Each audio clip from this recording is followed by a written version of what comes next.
Feel your hand with a touch of wrath, a jealous origin that guides paths up in the march of destiny. A destiny that I deny, a path which I don't comply, the things I cannot change. A destiny that I deny, a path which I don't comply, things that I cannot change.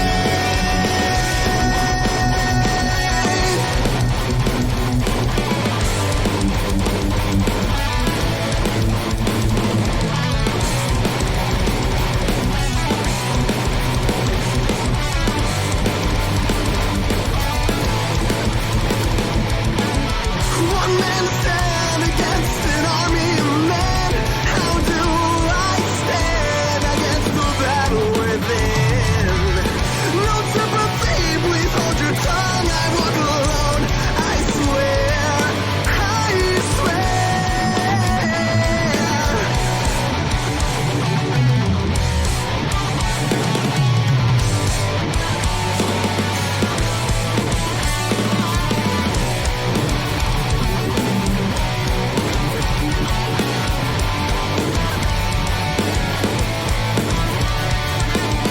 Felt like a deity, but from a friend's abundance, diving for me. This all makes me whole. This all fuels my soul. This anguish will make me whole.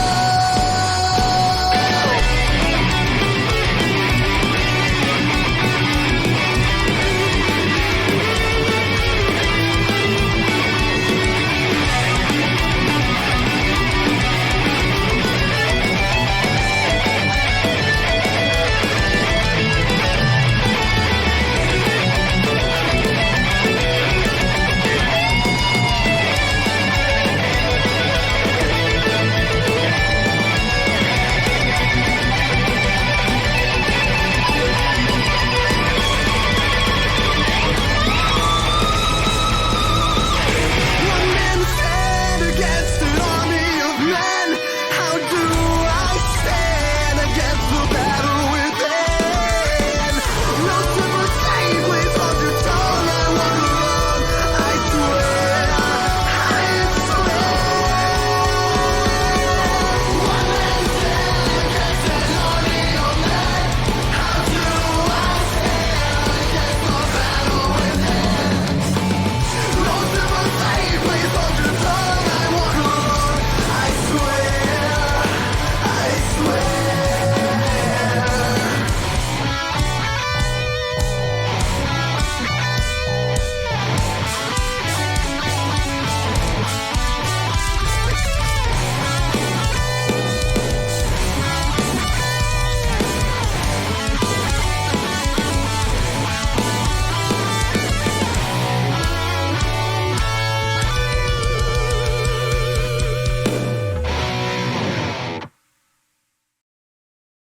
Live. Welcome everybody to Roll the Dice, the SideQuest edition. You thought we were done. We are not. That's right. So, in this nice little white space that is provided by Shade, the previous Dungeon Master, I stand. Blind Monk, you feel that there's an embrace happening. You know, and it's a nice warm little embrace, and you hear a voice in your ear. It's saying all these things that you just heard. And that's right, Ronan's narrating to you as he pulls away and he goes, "My friend, as I see, the Dungeon Master has stepped out, and therefore I would not be a rogue if I did not do this and steal the spotlight just one more time." And he goes, "There's some unfinished business." And he taps the stomach of the blind monk. And Gustav, you awaken, and you are in this room. It's a very big room. It has some old books. It's very cluttered. There's just knickknacks here and there, and you can hear this knocking noise, happening. Uh, and as you're looking around, you notice that there's this space doesn't have any doors. Just seems like a giant room. And you can hear a voice, and he goes, "Hey, buddy, I know you're in there. I see you. I see you on the camera. Anyway, this is your pal Ronan, and I think that there's an adventure calling." And Blind Monk, as Ronan stands outside of you, he pulls out of his bag. You don't see this, but he pulls something out of his bag. And Bonaris, you're standing there with him. You see that there's like this small little. It looks like one of those English phone booths, like the police phone booths. And he hands it to the Blind Monk, and he goes, "All right, so whatever you do to transport this to your special little pocket, I need you to do this." And he hands it to you, and he goes, "You don't have to know what it is, just know that it's a plot device." And do you do it? All right. Yeah. All right. So, how does that work? I just ram it up in there. Okay. So you ram it up in there, and Gustav, before you see this like phone booth kind of materialize, and it has a timer on it, and it's flashing 0000, and it's just a red flash, and it's a blue little phone booth, and underneath it says, "Come on, don't be afraid, step inside." And you can see that there's an arrow that has it's like a little push button arrow, kind of like one of those an elevator has. I'll open up the door to the box and I'll walk in. All right. So as you walk in, the light flashes above it, and it climbs. The numbers come back to life, and they spiral up. And now there's it says 1221300, and you come up, and you see, well, you could see before you there, it materializes. You're inside a forest, and standing before you is this hut, and around you there's a whole bunch of trees. Let me help paint the picture a little bit here. Is there anyone else around me, or am I just on my own? You are. If you look around, you will see that there is a naked man with wraps around his face, around his eyes, and there is a yellow man that you had met just prior, and he is. They're both standing respectively to your right and to your left on the outside of this little phone booth thing. Hello again to some of you, and to others, it's quite a elaborate outfit you're wearing. It's lovely, as I say to the naked guy. Oh, thank you. I assume this is like an Emperor's New Clothes type of situation. It was hard to pick out the right colors. They match your eyes perfectly. Oh, came out of my ass. As you're talking, you're talking from inside the phone booth, and so it's like slightly muffled. There we go. All right, let me bring this up for you. Is the tiny phone booth still in the monk's dimensional asshole? No, Okay. he was ported out. This is no longer taking place in the monk's asshole. Okay. This is outside of his butt library, his butt emporium. So as you're As you're standing inside the phone booth, the door to the phone booth opens, and you are able to step out. I do so. And you can see now the timer above you as it ticks down. It's at 1:21 and the 0000. So you currently on your thing on your map, you're right here. So behind you, you will see a wooden archway. Well, it's part wood, part cobblestone. There's a little part of it that seems sunken into the ground, as does the house in front of you that is also wooden and has some stone features to it. Just beyond the bushes, there's like an oak door, and there is some raw iron coming down from it, kind of like your stereotypical castle door that you would see in the medieval times. So black. Yeah. There's a path that leads to your left, another path that leads to your right beyond some trees. It is storming. There's rain falling down pretty heavily from the sky. Lightning is flashing. And you're standing there with these two adventurers. Before we continue, I wanted to ask something or say something. For some reason, I'm only getting video for you, Ryan. I'm not. Are you in the Discord? Yes, I am. You have him muted in the Discord. No, I do not. Hmm. Can you turn his volume up in the Discord? No, I'm only getting video. No, by that I mean I'm not getting your video, but I'm getting Ryan's video no matter how many times I refresh Roll20. Oh, you said. Wait, so you're getting. I'm getting your video and audio, Ryan. Oh, you're not getting Gustav's. Yeah. Ah. But you're getting my I'm audio. getting audio, but no video. Let me refresh on my end then. Sorry about that.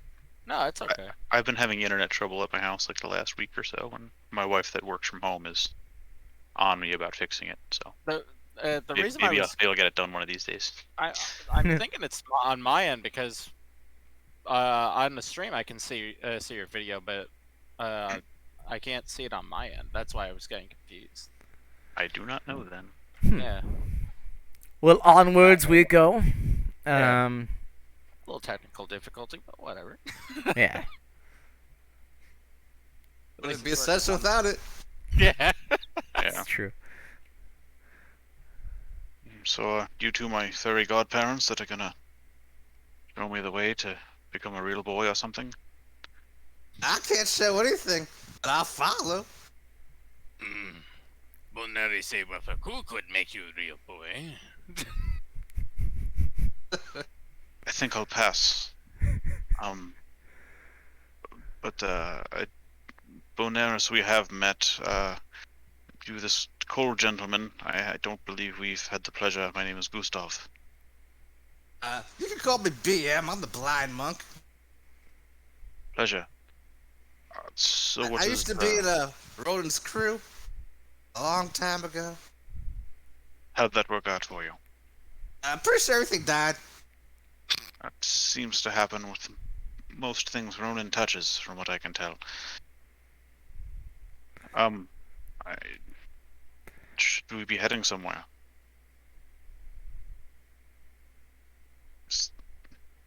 Should go to this hut then, or? Yeah, let's go to the hut. As you guys are speaking, the door opens up, and this short, disheveled woman with kind of one buggy eye and one kind of small eye steps out, and her face is kind of like crooked a little bit, and she goes, "Hey, I wasn't expecting you guys so early, but if you can, just come on inside and hurry up, okay?" Sure. I'll anything for see you, inside. sweet cheeks. Look who I brought for you. I don't have time for that, and I'll be seeing you again, so I'm pretty sure that there's another chance. And as you guys step inside this house, there's a hearth going. The fire is lit. It's flickering around the room, kind of gives the room a little bit of light in this area where it's kind of dark due to it being nighttime and raining. The rain is hitting the windows. You can hear the kind of pitter patter as it drips down the windows and hits the roof above. And she looks at all of you and she's like, I have something for all of you. Just hold on 1 second. Let's get all my things.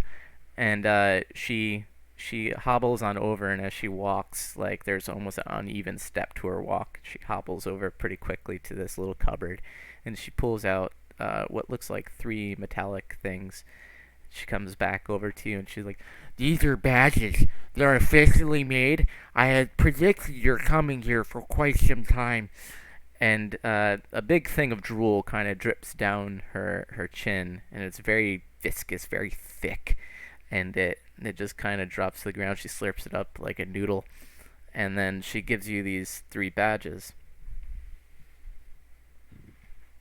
Oops, sorry. I'll take the badge from her, sure. And as you look at the badge, and you Is it a pin badge or a sticky? it's a It's a pin Pokemon it's a pin badge. badge. Slap it on me. Just pin it to my nipple. It is already pierced. As you guys look at this badge, it says official Time Lord business. And so you guys take these badges, distribute them. Are you doing anything with them? Are you pinning them on, or?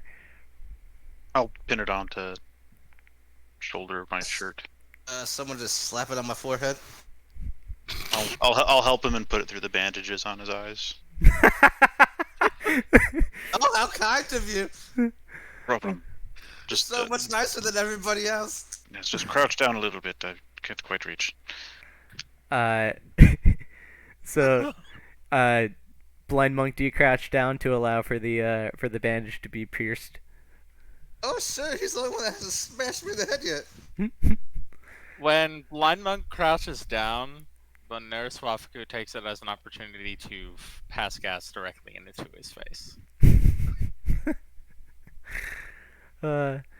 So Do I have to roll for a sanity check? sure, you could do that. Alright. And Okay! I survive. All right. So she. so what will these badges do for us? Okay, so I sense something about you, my friend.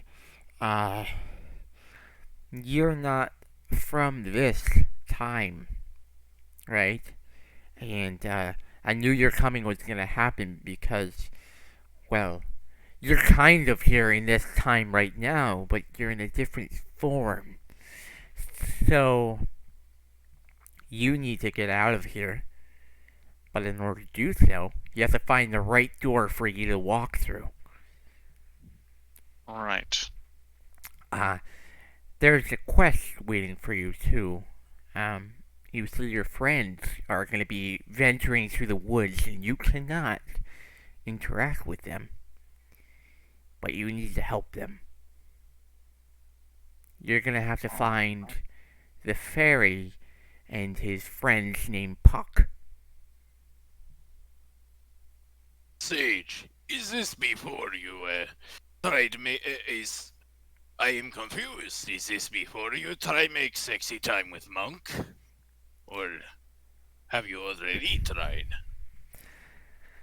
Well, as an old one, I have both already tried and haven't yet tried. I exist somewhere in the middle of all time. It's what makes me a sage. I thought it was a large eye that you had. Oh yeah. I've been looking you up and down with it all day. You have a name. Should I call you Biggie Smalls or something? I kind of like that name. No one's given me a name before. I'm so old that I forgot what my name was. Everyone just calls me Sage. We'll go with Lady Biggie Smalls then. Lady Biggie Smalls. I like it. I don't know where it came from, but it's glorious. So, in the woods, by the Chatwin tree, that's where you'll find the Fae. You have to let them know that your friends are coming because they're going to be in danger. And, they could die. So, you have to make it there before that happens. And make sure that Puck is there because they're going to have a baby. They're not going to have a baby. They have a baby. And that baby needs to be protected. What happens if we either fail in this endeavor or choose not to? Well, you are your own free will. You can do whatever you choose. But, What would be those repercussions, though? well, they die. And if they die, I don't know if they'll ever return. You talk about time as it though it's non-linear. I would assume you would already know what that situation would be. Well, I can see all the possibilities. But there's something around this world that doesn't quite make a lot of sense. It's almost like I'm a plot hole. That's what I feel like. I feel like I'm a plot hole. I can see a lot of things except for some things. Anyway, would you guys like some soup? No, I would love the soup. I would prefer we continue with the life or death quest we've just been given. Soup for the road then.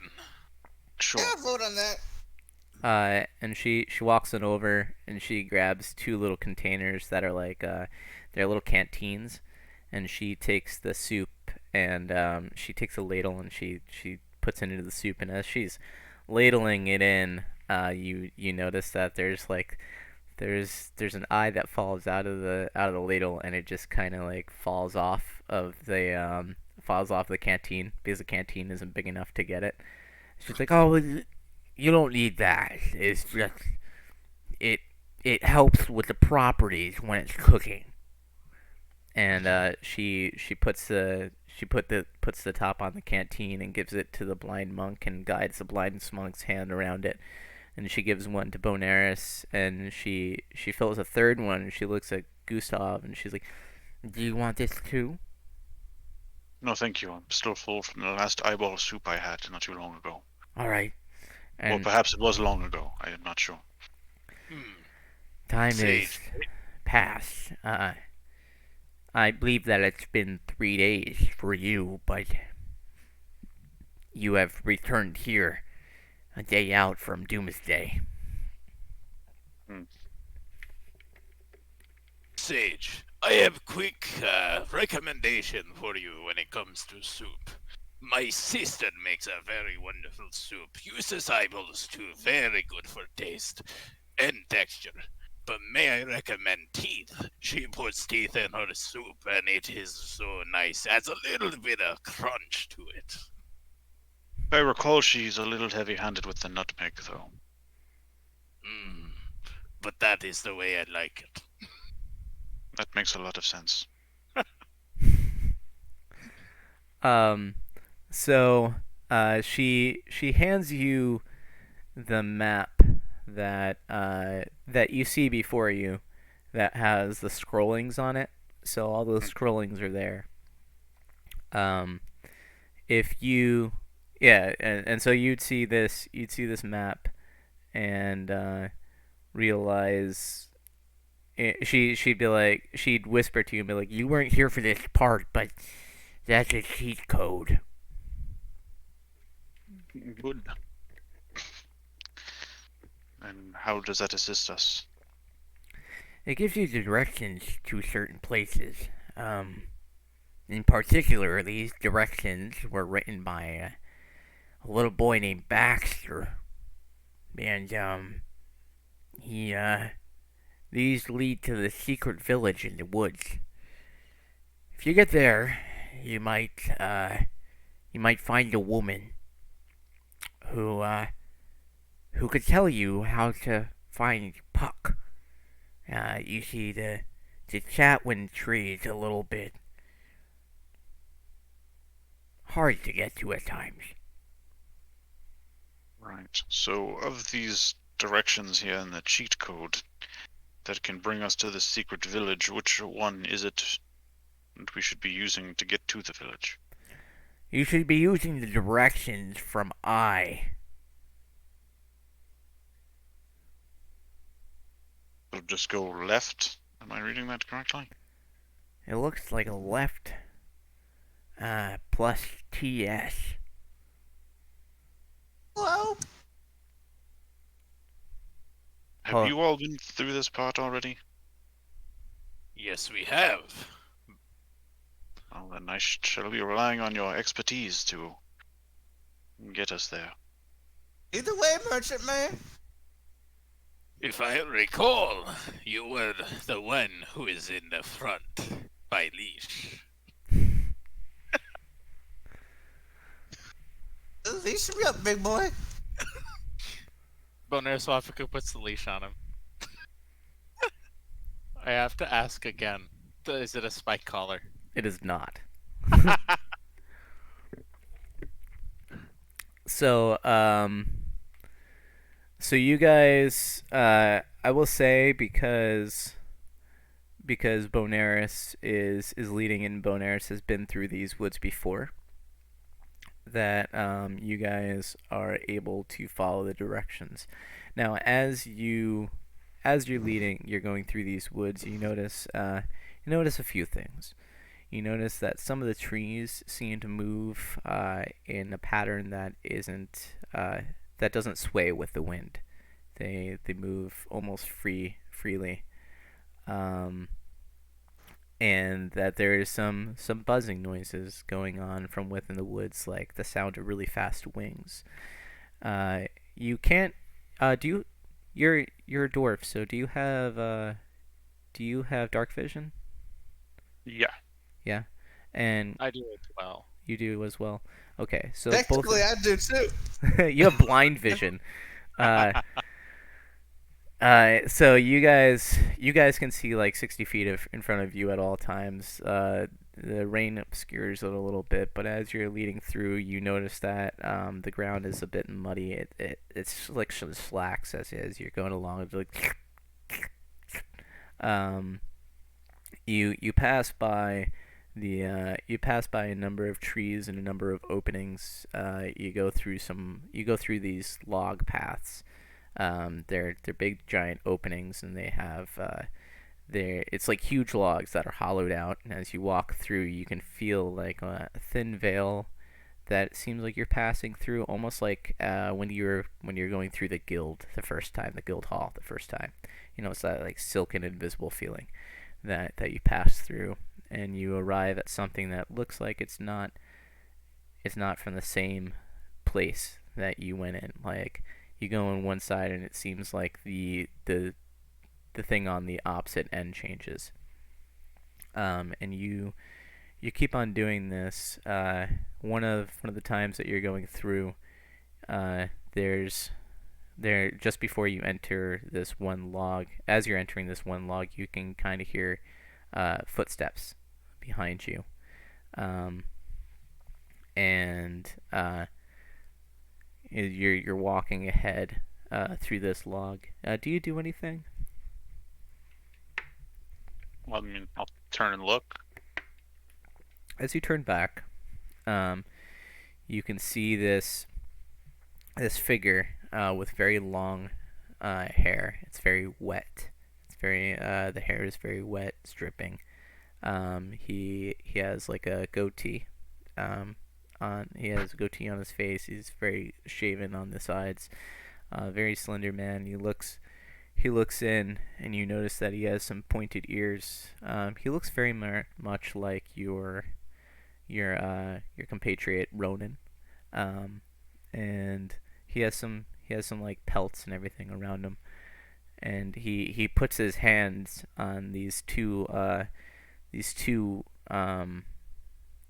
guns that are on his sides, and you could tell that the guns are made out of a fine wood, even from this distance. And he puts his hands on his guns and he looks at you. Hello, friend. Is He everything all right? I was just wondering what your purpose here was. It's a fairly deep question. We are here to assist some of our friends in finding a fae named Puck. Ah, what a coinkydink. I'll tell you. Sometimes the damnedest thing happens. I call it Ka. You guys must be a quartet. Anyway, name's Gilead. I have to be looking for Puck too. I have to ask him something. Why don't we team up with your pew guns? Where are you guys headed? To find Puck? Yes. You're heading to find Puck? Well, I saw you passing through this log over here. Did you guys have a direction in mind?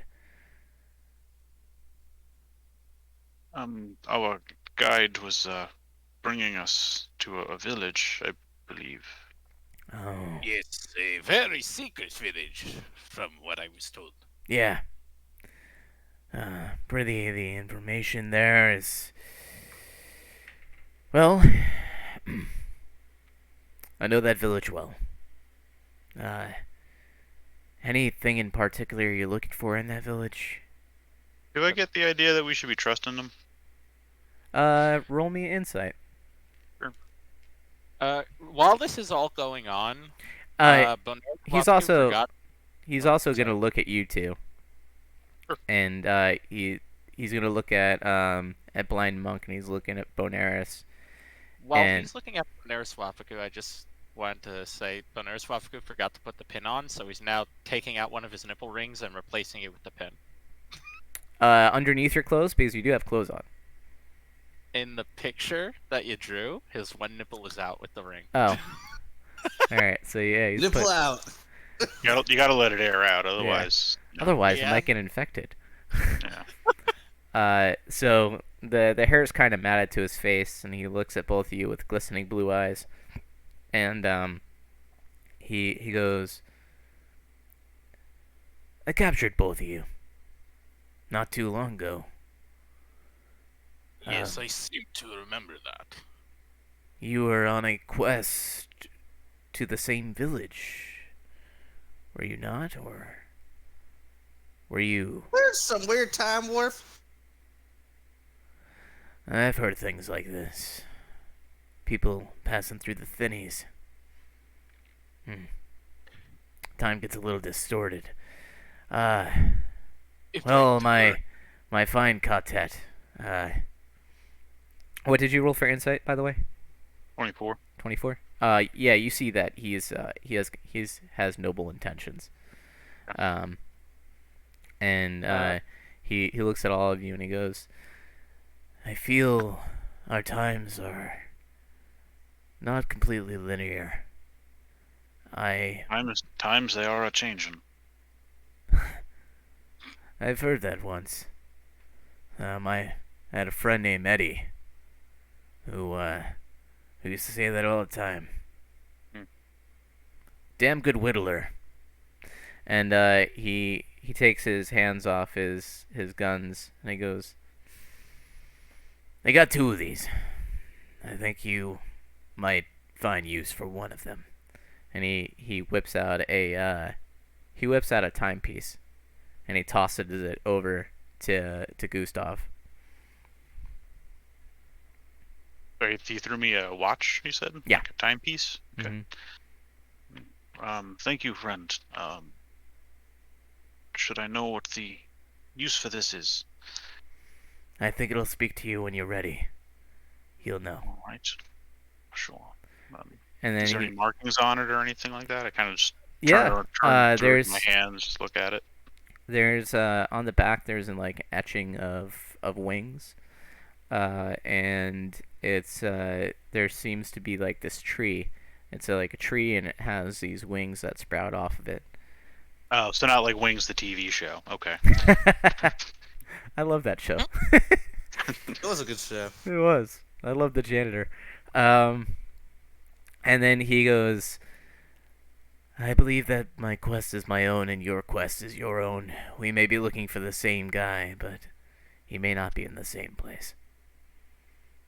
And he's like, "It for what it's worth. It's good meeting you two again, and good luck, my little friend." Hey, you got anything for me? How about me too? I'm sorry I gave you the last of what I had when we last met. I handed you some things. Do you not remember? Bonaris' memory kind of bad. He's been hit in head many times. That goes ditto for me. Well, that's a shame. And then he goes off and Before he leaves, I just wanted to do something real quick. I just wanted Bonaris Wapaku to go up to him, grab him on the shoulder, be like, I just wanted to say, although memory bad, if I do remember correctly, you nor captured me, but you captured Blind Monk, and then I drag him. But all is good. goes to give him a big bear hug and lift him up off the ground. he pulls out, yeah, as you're doing so, he pulls out two guns and he aims them straight at your sides. He's like, "Prithee, friend, you might want to put me down."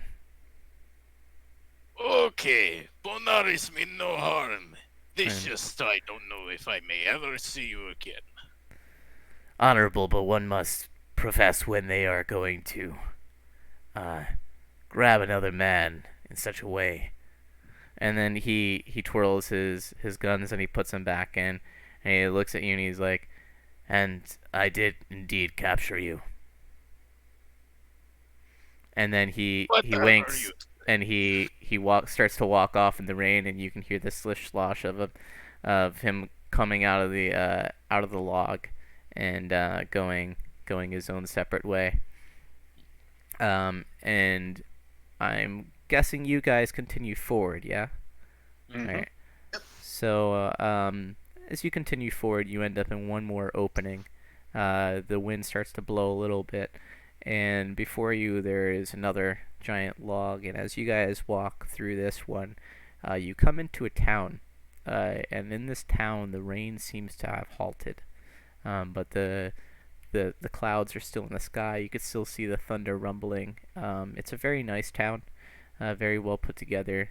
Fine wood buildings, very nice marbled stone buildings, and it's all kind of laid out around in a circle with a nice like sandstone path leading up to these different places. It's lit by torchlight on the sides. There's not much activity here.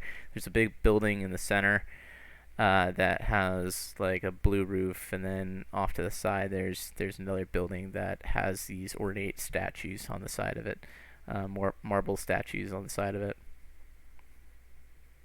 Is this where we were trying to get to, Bonaris?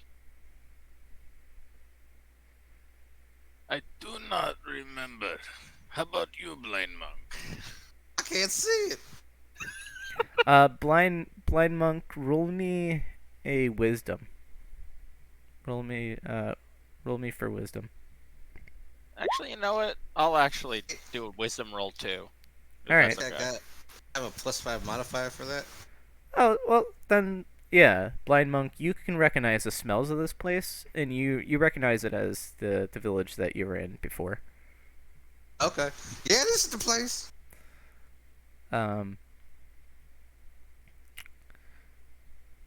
They are friendly here, I assume then. Depends on your definition of friendly. Hospitable is usually how I define it. As long as you do not test the patient, they will not try to report him off. It's a pretty fair trade. And do you guys go any particular way while you're in here? Remind me again specifically what we were looking for here. You were looking for the elder here that would know how to get to Puck. Do I see anybody out on the streets, like an old lady sweeping like her front porch or something? You don't see anyone sweeping their front porch, but you do see that there's like there's some kids kind of running around. You know, it's late at night. You notice that there's like some kids in the far back, like dipping in and out of the woods, and they're playing with some manhunt. It's like a game of tag where they're hide and seeking and everything. Other than that, nothing. Just gonna yell, "Hey, elder lady!" Hey Ryan. Yeah. I think I completely got my memory just went and had a huge brain fart, and I mixed it up and mixed this village up with a completely different thing.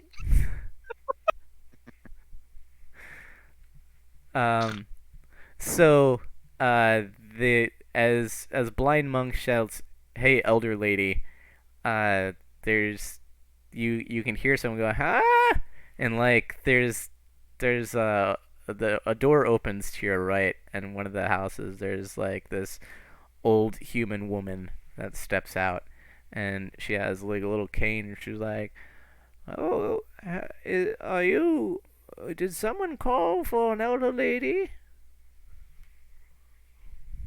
Yeah, are you the elder? I am old. I'm not sure if I'm who you're looking for.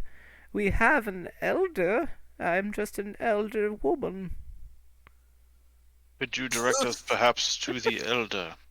He's the Uh, lady, old lady. Yeah, Oh, we need yes. the elder, not a elder, but we do appreciate your gumption. yes, of course. I can help you with that. And she wobbles out in front of you, and she walks really slowly with her cane down this sandstone pathway, and Can she can Bonaires Wafaku actually try to see if she's okay with him carrying her and her guiding us?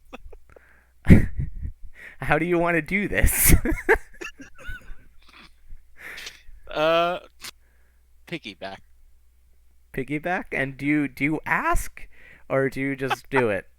He did say ask. Okay. Yeah. So you Which I'm proud of him of learning consent already. It's been less than 5 minutes since he was last warned of consent, and here he is. growth.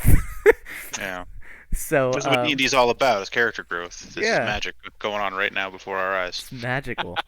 So you ask her, and she goes, sure, I've got a little bit of arthritis in my legs. I wouldn't mind a ride.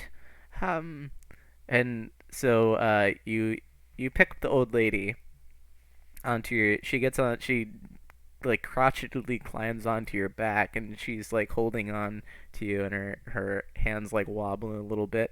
She lifts up she has a cane in one hand still, and she lifts up her cane and she points forward and she goes, "Onward!"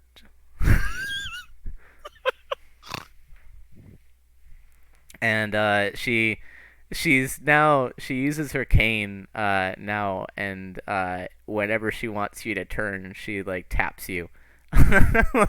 like you would a horse to let a horse know turn right, turn left. She taps you on the side to turn. And she will explain this in the beginning. Well, she won't explain this the first time, and she'll explain it the second time that she does it. She'll tap on the side, and as you're walking, this down this path, it takes you like a good 10 minutes, and she starts talking to you guys. She makes a little bit of conversation. She looks down at Gustav, and she's like, I don't see many dwarves here, or yellowkin. I'm sorry if that's a little bit racist, maybe. I'm not quite sure what you are. We mostly are human here. This is a human civilization. Uh, but It's okay, but May that I- is what may doesn't I even know. ask the strangers' names? Yes, ma'am. My name is Gustav. Oh. The man you're riding is Bonaris, and then the naked gentleman is the blind monk. And she looks over. She's like, "Oh my! I didn't even realize that he was naked. I have glaucoma. You see, it's taken a little bit of my sight. A pleasure to meet you. Very nice to know that you're very comfortable in your own skin." And she taps Bonaris right as he's walking ahead. And she continues the conversation. She goes, "Oh, what brings you here for the elder?" Trying to find a fey creature. Oh, well, this village is actually defended by fey magic. It's why the logs are all kinds of weird. They don't really lead anywhere. We don't leave very much. The elder came to us actually about 20 years ago. She arrived on a sleigh, and she's been here ever since, teaching us types of magics and healing. Their blessing that woman was. Happy to hear you found a protector. Oh yes, are we? We were just a little civilization on the brink of almost extinction. We were cut off from a lot of the world. There's many horrors out there, you see. In the woods there's trees that come alive, and there's sprites and fidgets and all these angry things I don't understand. Why so angry? And she looks at Gustav and she's like, I sense a good thing about you. How old are you, may I ask, young man? Into my 3rd century, ma'am. Oh wow, you look pretty fit still. What was your trade? I was a blacksmith in another life. Oh, well, that's fancy. I always fancied to become a blacksmith, but you see, I developed my arthritis quite early. And then she taps on Bonaris's right again as you guys kind of turn a little bit more towards the right, steering away from the big building. She goes, we're almost there. Son, may I say this? And she looks at Bonaris. She's like, I don't have much of a sense of smell anymore, but you smell quite pungent. Maybe you should take a shower. Bonaris has never taken shower in or bath in life. This smell is And lightning strikes across the sky, and there's a thunderous roar. And the old lady shits herself on your back. She's like, "Oh, so sorry. I'm not quite used to loud noises still. I usually sleep with earmuffs. I was actually going to doze off. I hope you don't mind." No, it is no problem. Bonaris used to bathe in feces as a child. Oh my! People gotta pay for that. To each. Bonaris, you just got done saying you've never bathed. Now you say you bathed in shit. So which is it?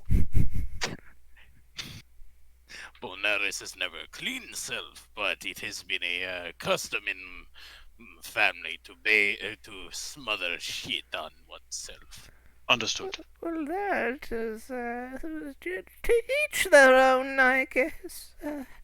And then you guys arrive in front of the house that has these marbled figures. And once again, it's like one of these doors that's wooden, has like a little viewing window through it. And there's a knocker on it, a nice little blackened iron knocker. She's like, all right, so, if you would be so kind as to let me down, young smelly man. Yes. Bonaris Wafuku lets her down in such a way that she ends up sliding against her own shit.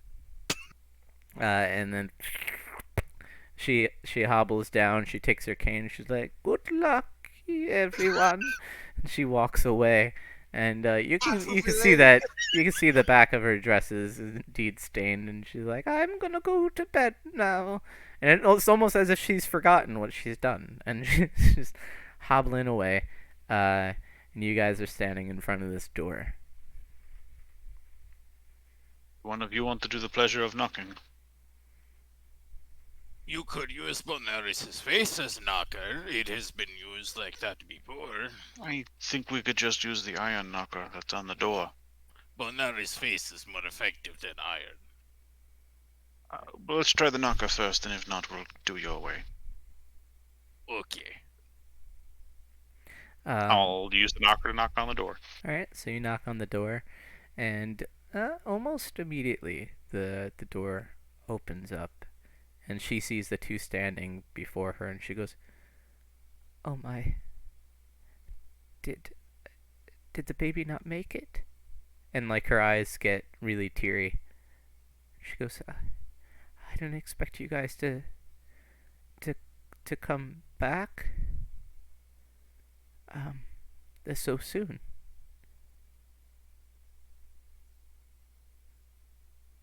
I think they are still out there in some way. But we are in need of they are in need of assistance again. I am in need of assistance for the first time. Oh, well, It seems as though time's kind of folded or looped.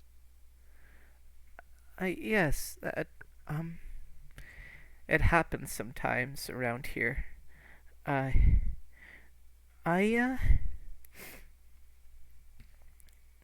on one second. I believe that might be happening.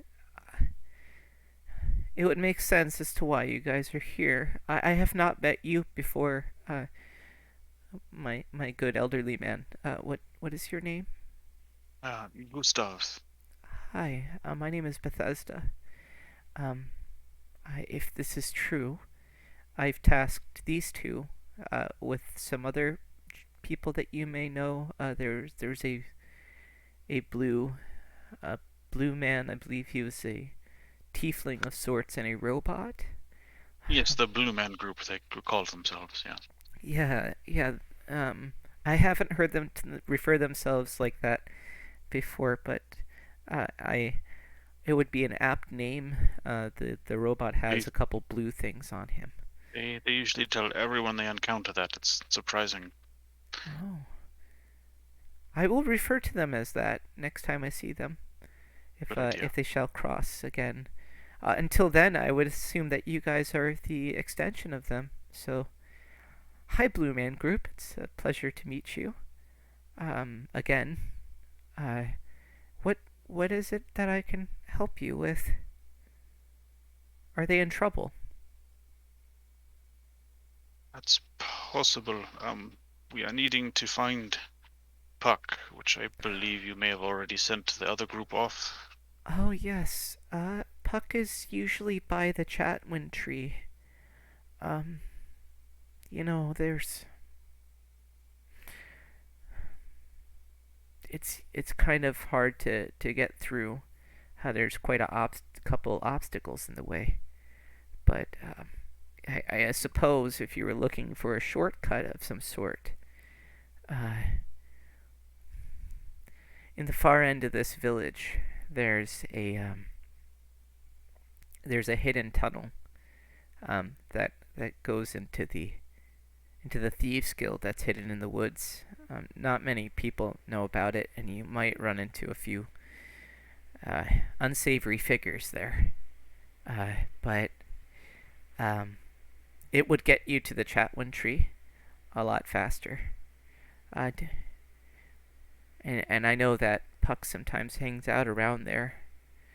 I can't do passage. I'm barred from it. There's a magic that even I can't break that stops me from entering. But I've heard that the children sometimes go through there. The ones that have found it, they usually end up running because they're afraid. But I would be happy to do that for you. And Would the children be able to get us through, or should we just send the children through with a message for us? Not. It's up to you.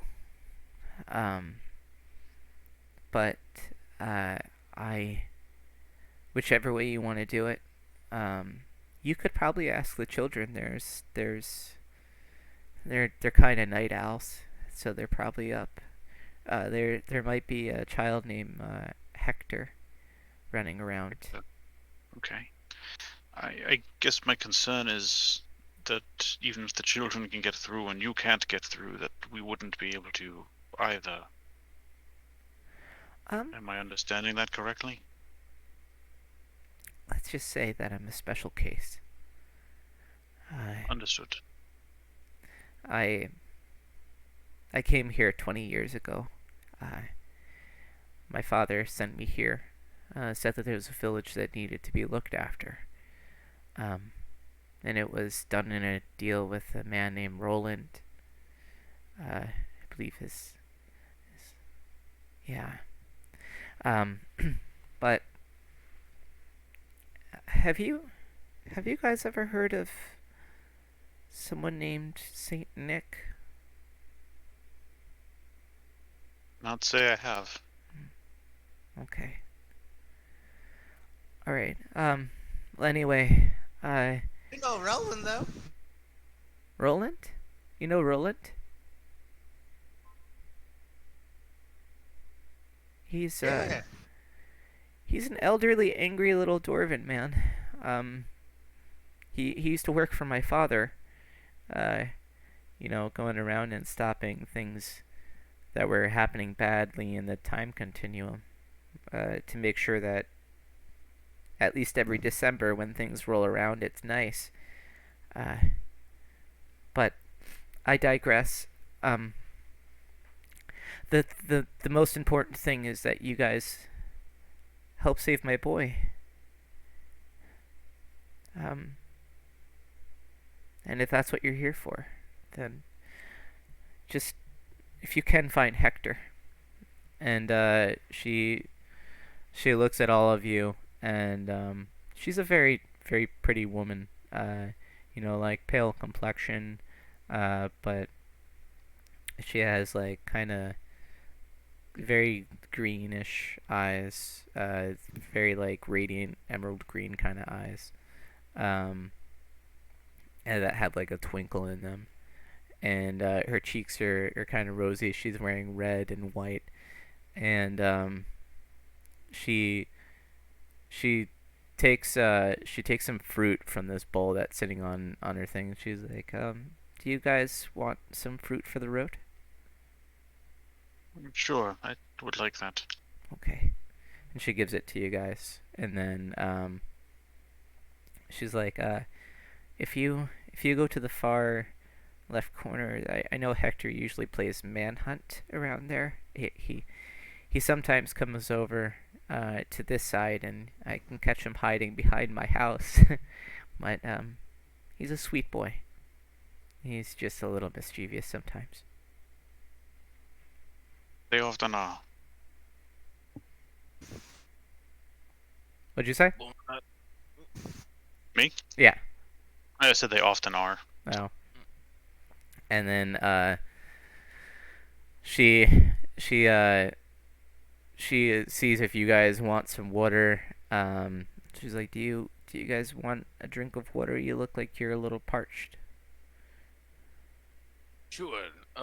By the way, what kind of fruits are those? They're these are apples. I thought that everyone knew what apples were. I'm sorry. Oh, I'd be careful. There has been a string of exploding apples recently. Well, that's unfortunate. She hands you the apples. uh, and she looks at you all and she says, "Good luck." Thank you. And what do you guys? As you're, if you guys are still in the house, you'll see that there's a shelf and there's a whole bunch of like weird little knickknacks. And at the very top, there's this like little snow globe that has a sleigh in it with some reindeer in the front. And there's a couple books that are like in these old English words.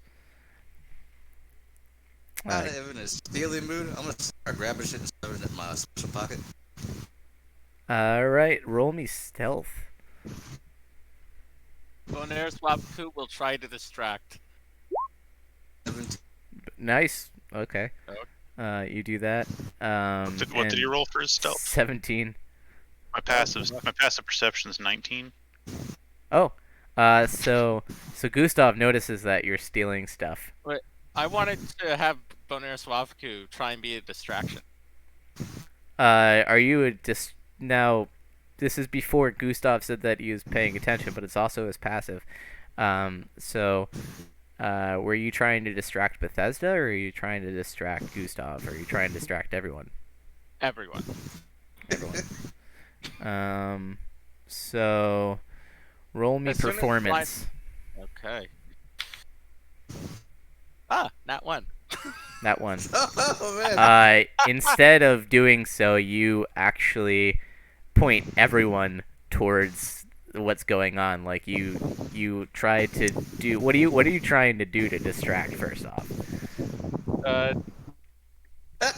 I was going to say take a shit on the floor.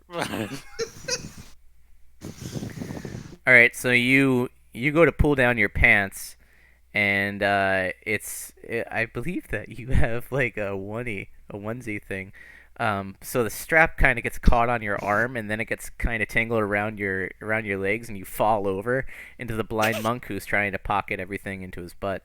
And because of your one, you kind of sabotage the blind monk's otherwise successful adventure. He's able to pocket one thing before everyone notices. Gustav has already noticed, and I want to try something. I'm not gonna go with whatever I roll right here, but Jason can attest to this. I somehow usually have really good like digital luck. So I want to see what I could have gotten. If this works. Did that work? What? How do I roll it? How do I roll a d20? Oh, you have to go to the dice thing. Yeah. Where's that? It's on the tool pile. Like mine. Where the hell?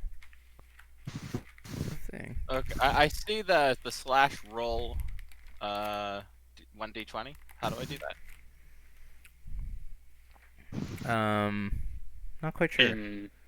In roll 20 chat. Yeah. Is that what you're asking? Oh, okay. Yeah. Yeah, I think it's just /RD20. Okay. I just want to. Yeah, 8. just /RD20. So you just wouldn't There's have also- failed as bad. There's also on the top left corner. You see where the pointer, the I brush wouldn't and have stuff. failed There's a D20 as there. bad. Yeah. Well, no, you didn't do that. Gustav did that. Gustav would have rolled an 8. Why did I do a Because you put a question mark. Like, do What is I this? roll? What is this? Spanish class? Question mark. It's just Oh, a Oh. question. I do have really good digital luck. You do. But you still failed in this sense. Yes, I know. So you stumbled over and you actually knocked some of the books that the blind monk was trying to pocket. Blind monk, you actually end up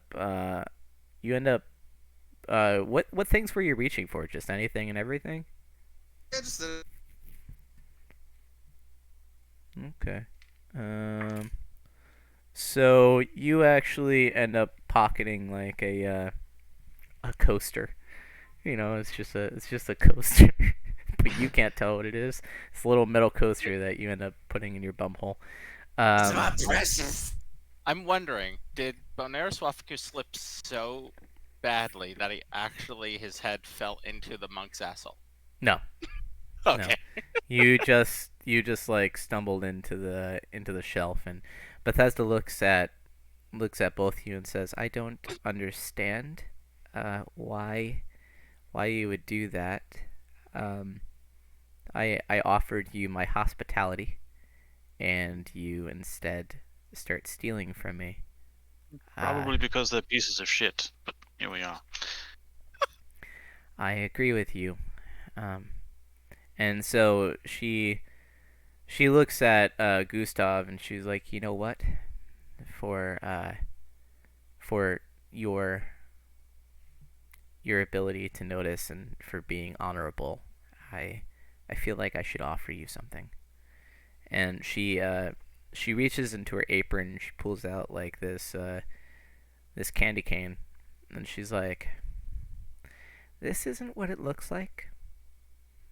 But let's just say if you ever need to get across something, you might be able to use this." She hands it to you, and she's Thank you like, again. "Huh? Said thank you again. You're welcome. And as for you two, you're on the naughty list." And she clicks her fingers, and you can feel something in your vitality kind of go down. You know, like, and your stomachs just feel kind of upset, as if you had eaten too much candy or something. And so like your stomachs are really upset. She's like, "It's just a mild discomfort, but I want you to carry it with you knowing what you've done." And so she's like, "Now please, if you may leave my house so that way you do not steal anymore. And I appreciate you, Mr. Gustav, you know, for being the sensible one here." Sometimes that happens, sometimes that doesn't. But thank you. You're welcome. Uh, And she's like, she walks away, and she seems to be like kind of hurried, going through some things. And as do you guys do anything before you exit the house? I do, but I'll wait. Okay. Okay. So you guys start to exit the house. You guys open up the door, and you guys are staring at that big building that's in the center. And there's the sandstone path. You guys would know which way to walk by now. Yeah. I meant like I had something I wanted to do in the house before leaving, but I would wait and see if anybody else. Because I noticed that I'm kind of wired from all the coffee and I interrupt a lot. Yeah. So, you're still kind of tangled. Like when you're leaving the house, you would be kind of hopping out and trying to get yourself, get your clothes back on. So you also have to roll a dex for me, a dex saving throw.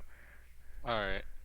After that, I did want to try and persuade her that the monk wasn't actually that it wasn't what it looked like.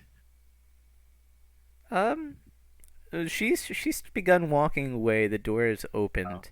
Alright. But you can shout at her if you wish. Just roll me persuasion. All right. You know what? I'm gonna do it digitally. The Watch old it. shouting persuasion. That always gets them.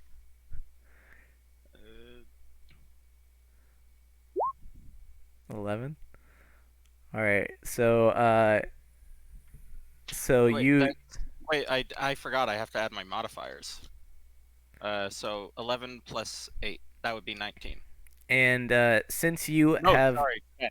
since I you was have looking already at- proven yourself dishonorable to, roll me at disadvantage. Okay. I forgot.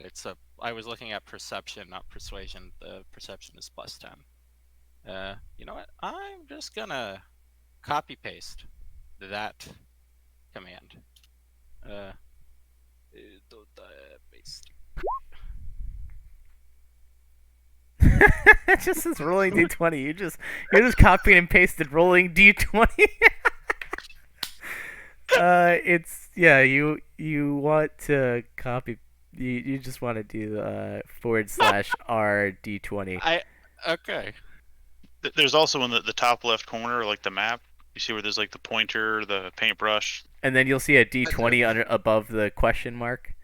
Yeah, you can just click that. Yeah, you can just click that. Oh, okay. Okay. But the disadvantage would be the 11 plus 10 would be 21. And that's at oh, yeah. All right, so you persuade her. She turns around. You shout at her. What exactly do you shout? Bonorisewapaku promises it was not as it seems. The monk was just trying to admire all of your stuff, and Bonariswafaku, he's been hit in the head too many times and sometimes blacks out. And as you shout this, she's like kind of startled, and she looks back. She's like, okay, all right, I will believe you. I do not think you're as dishonorable as I once thought you were, but still, there's things that I need to do. Can you please still leave my house? Okay, now I'll make that deck save. Okay, make that deck save. All right.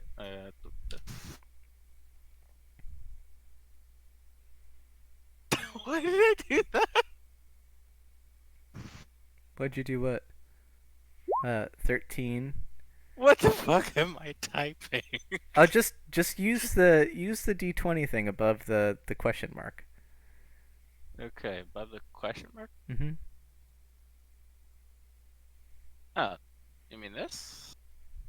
I can't see what you're doing. Oh, yeah. It's a d20 above the question mark. There's a question mark on the sidebar. There you go. Okay, so you save your d20. You successfully are able to hop forward and clamber on your clothes, so your ass isn't hanging out or anything. You guys exit into the night. The rain is still held above you. You're looking at this big building, and then there's a sandstone path that carries forward. And you guys are have this path before you. I want to check behind her house because she said sometimes that kid Hector's hiding back there for manhunt. Just want to check there real quick while we're here. Okay. So you check behind the house and give me a moment, please. Let me see something. Right there. I'm starting to think that maybe I should have been using the The actual like d20 thing. yeah.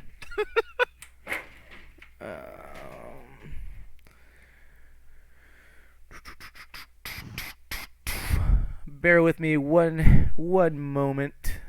I have something somewhere. All right. All right. So you check behind the house, and there's a few barrels back there. There's like you can see like there's a window. It has blinds over it. and there's like a little. It looks like a little water trough kind of thing that there's like a stray kitten kind of drinking from, and as it's sipping from it, it runs off into the woods. Do you check anything there? I just like a quick pan around. Like I'm not gonna go like rooting through a bunch of stuff. I'm just gonna look around, see if I see anything. All right. Roll me an inspection, right? Perception? Investigation. Investigation? Yeah. Okay. I'm worse at that. It's a 5. I don't see shit. Oh well. I don't see the shit. All right. Am I with him back there or no? Yeah, you're with him. Okay, let me roll an insight. Well, you would roll an investigation, right? Oh, investigation. Yeah. If you're trying to look around, and you do find something. You find that there's three marbles that are sitting on top of this little one of the barrels. There's like little 3 marbles, and it looks like there's some jacks. I'm gonna point it out to Gustav. You feel it with your hand, and so Gustav, you see that there's 3 marbles and some jacks. I'll go pick them up.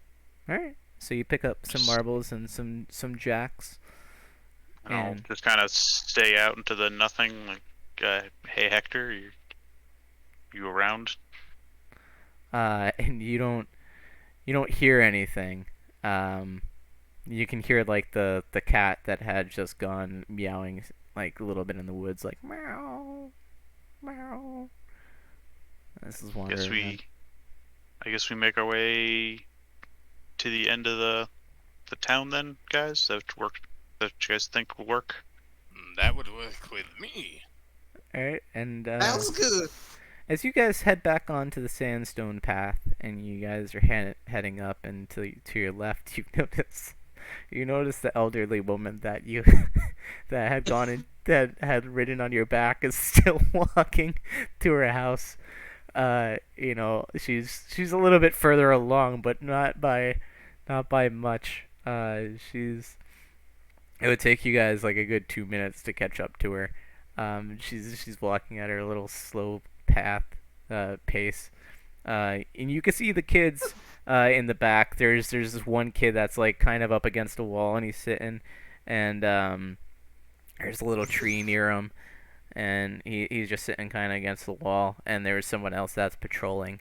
There's another little boy that's patrolling the boy that is sitting against the wall, and then there's another blonde boy, a little blind girl that's running around.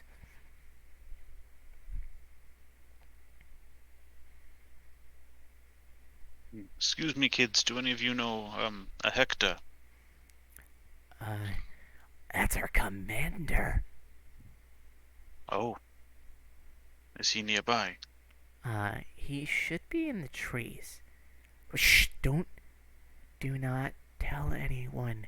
That's his like sniping area, and he jumps down, he tags people, and then they have to come into the prison. It's ingenious. Right. Well, it's pretty important that we speak with him. Okay. You see that tree over there? And you're talking to the patrol guy, the guy that's patrolling, and he points at this tree that has this one little branch that sticks up, and there's a couple branches that are clustered around it, and you can kind of make out a figure in the nighttime just like sitting up there. You can make out like a shoe, a little brown shoe, and he's like, that's his shoe. Gotcha. Is there a password we need to tell him for, is it safe to come down? Yeah. You have to say, these nuts is fire. Right. These nuts are on the fire. And do you say that out loud? Yes. And you hear a little rustle in the tree, and he goes, no, like these nuts is fire. I not say that out there fried rice. I like fried rice, but it's not the password. But and then he looks over at Gustav and he's like, "You seem a lot wiser. You might try it. This guy looks like he's been hit on the head a few times." Yes, kids, that's why you don't do drugs. I have drugs on me if you want them. And the little kid looks over and goes, Can I have some?" He probably has probably has drugs in him as well. What are you willing to offer me, young child?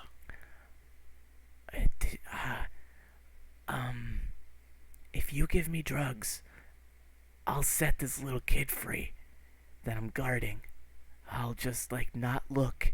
I can see to my 3 o'clock that there is a girl that's trying to rescue him. I will blindly close my eyes and let her rescue him.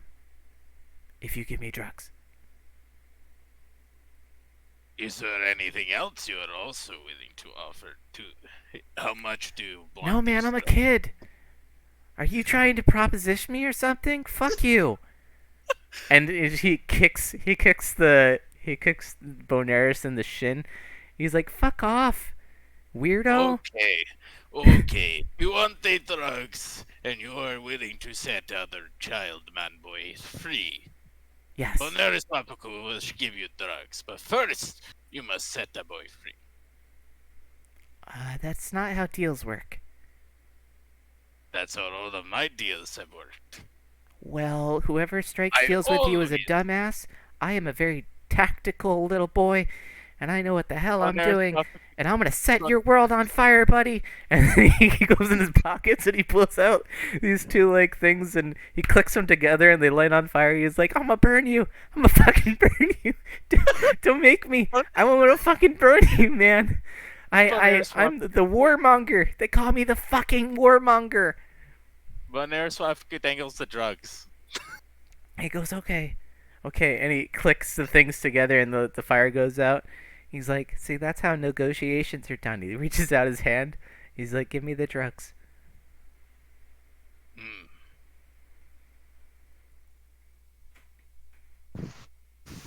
First you must run for it. He tosses it over to the side. And little kid rolls a fucking 19. He dives for that shit, catches it like some fucking Little kid's a star fucking baseball player, fucking grabs it, tumbles, and jumps back up and goes, "I have the drugs!" And he just runs off, and a couple people open up their doors and they're like, "What was? Excuse me, little kids, you should be going to bed now." And I'm gonna turn it over to Gustav. Gustav, what are you doing?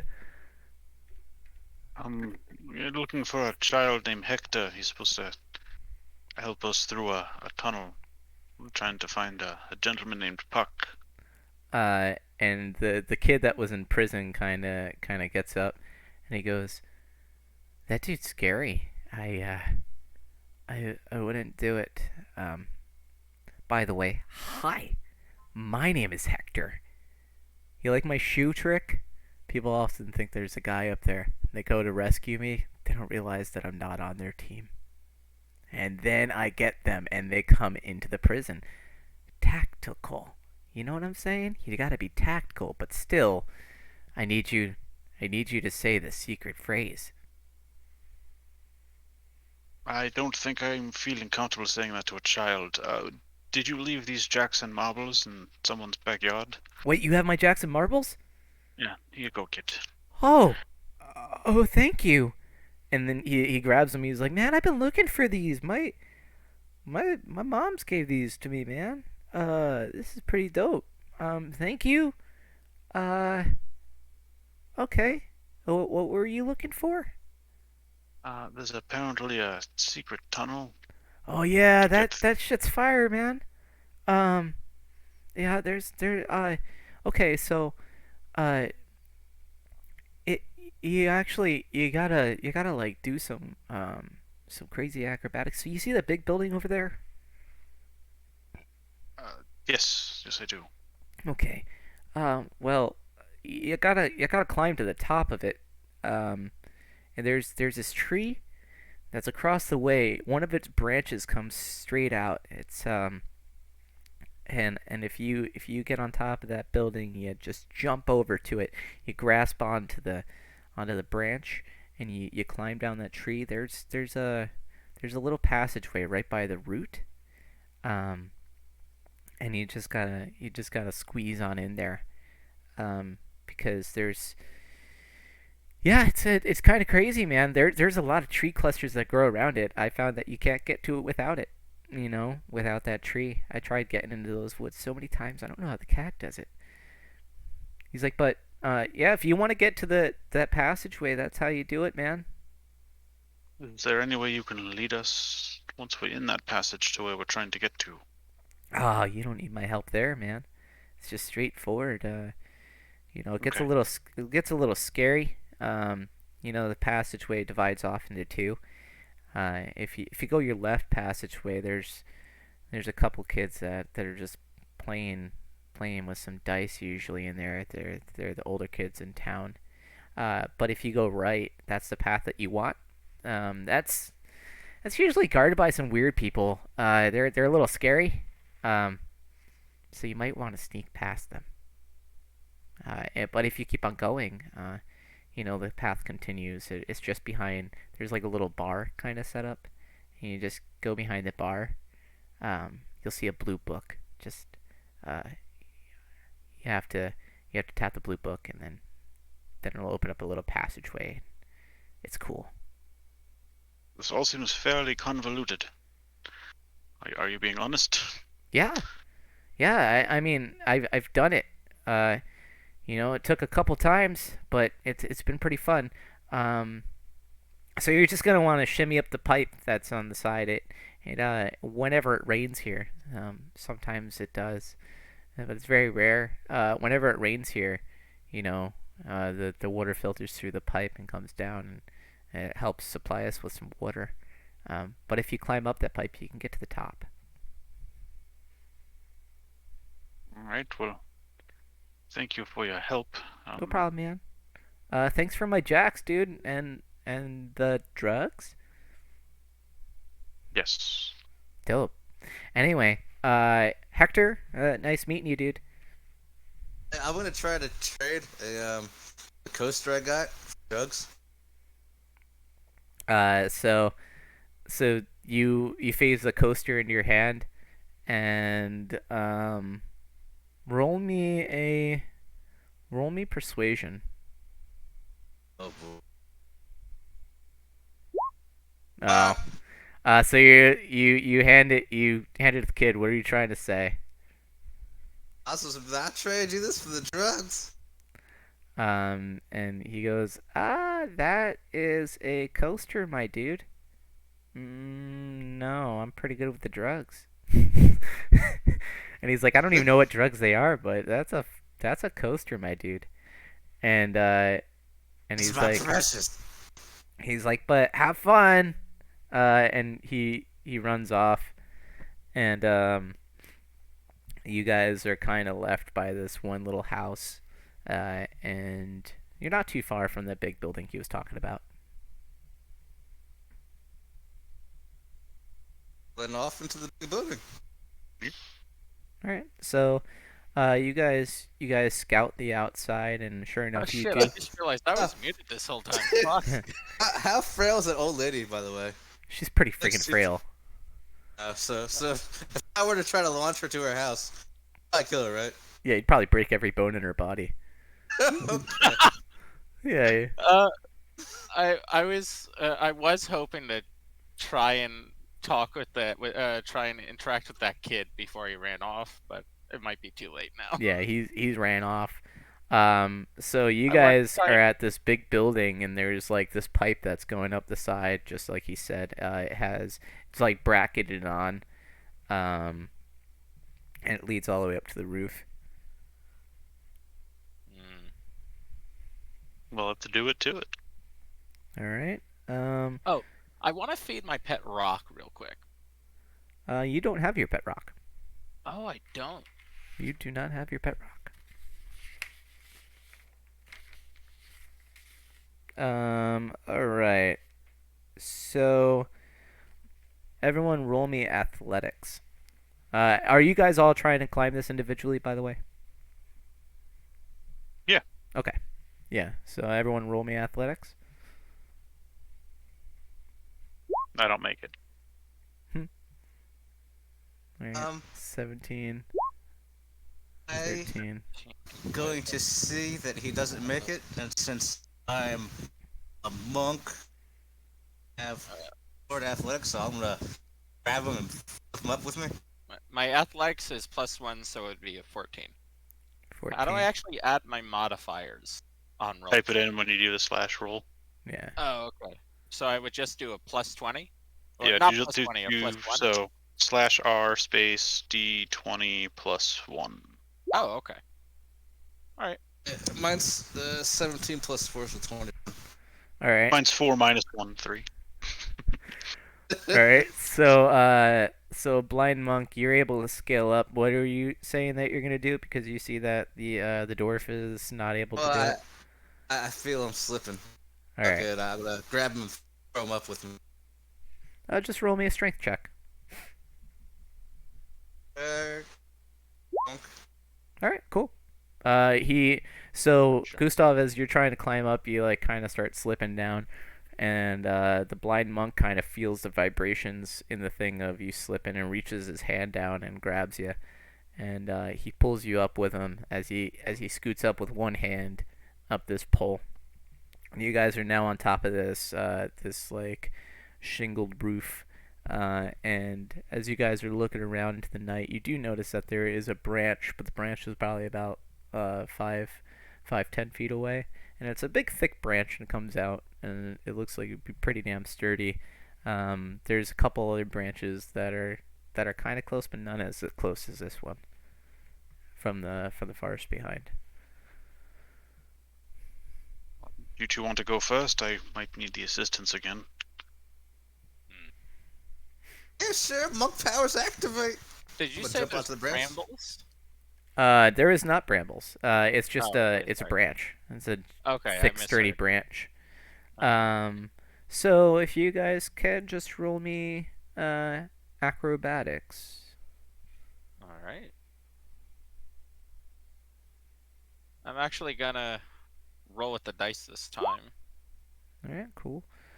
So, Kinda- Jason, do you have any like Oh, you do. You added your modifier, so 14. Gotta do a calculator on this. And Gustav, you said that you're gonna rely on them to help you cross.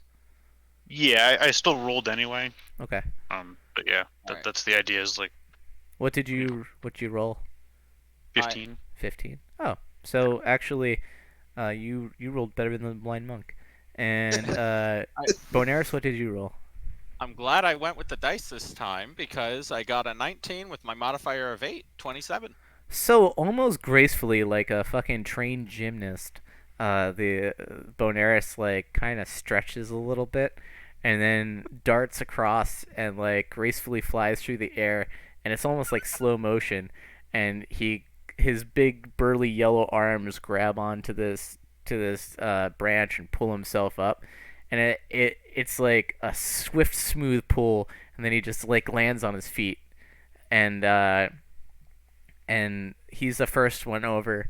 And then Gustav, do you do any prep work before you go to make this launch? Nah, just run and jump.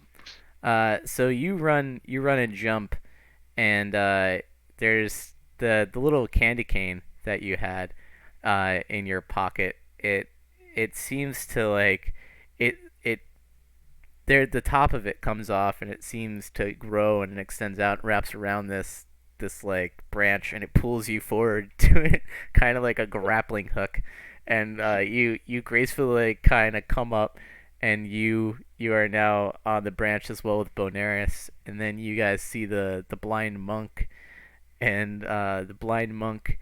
What are you doing to prepare for this?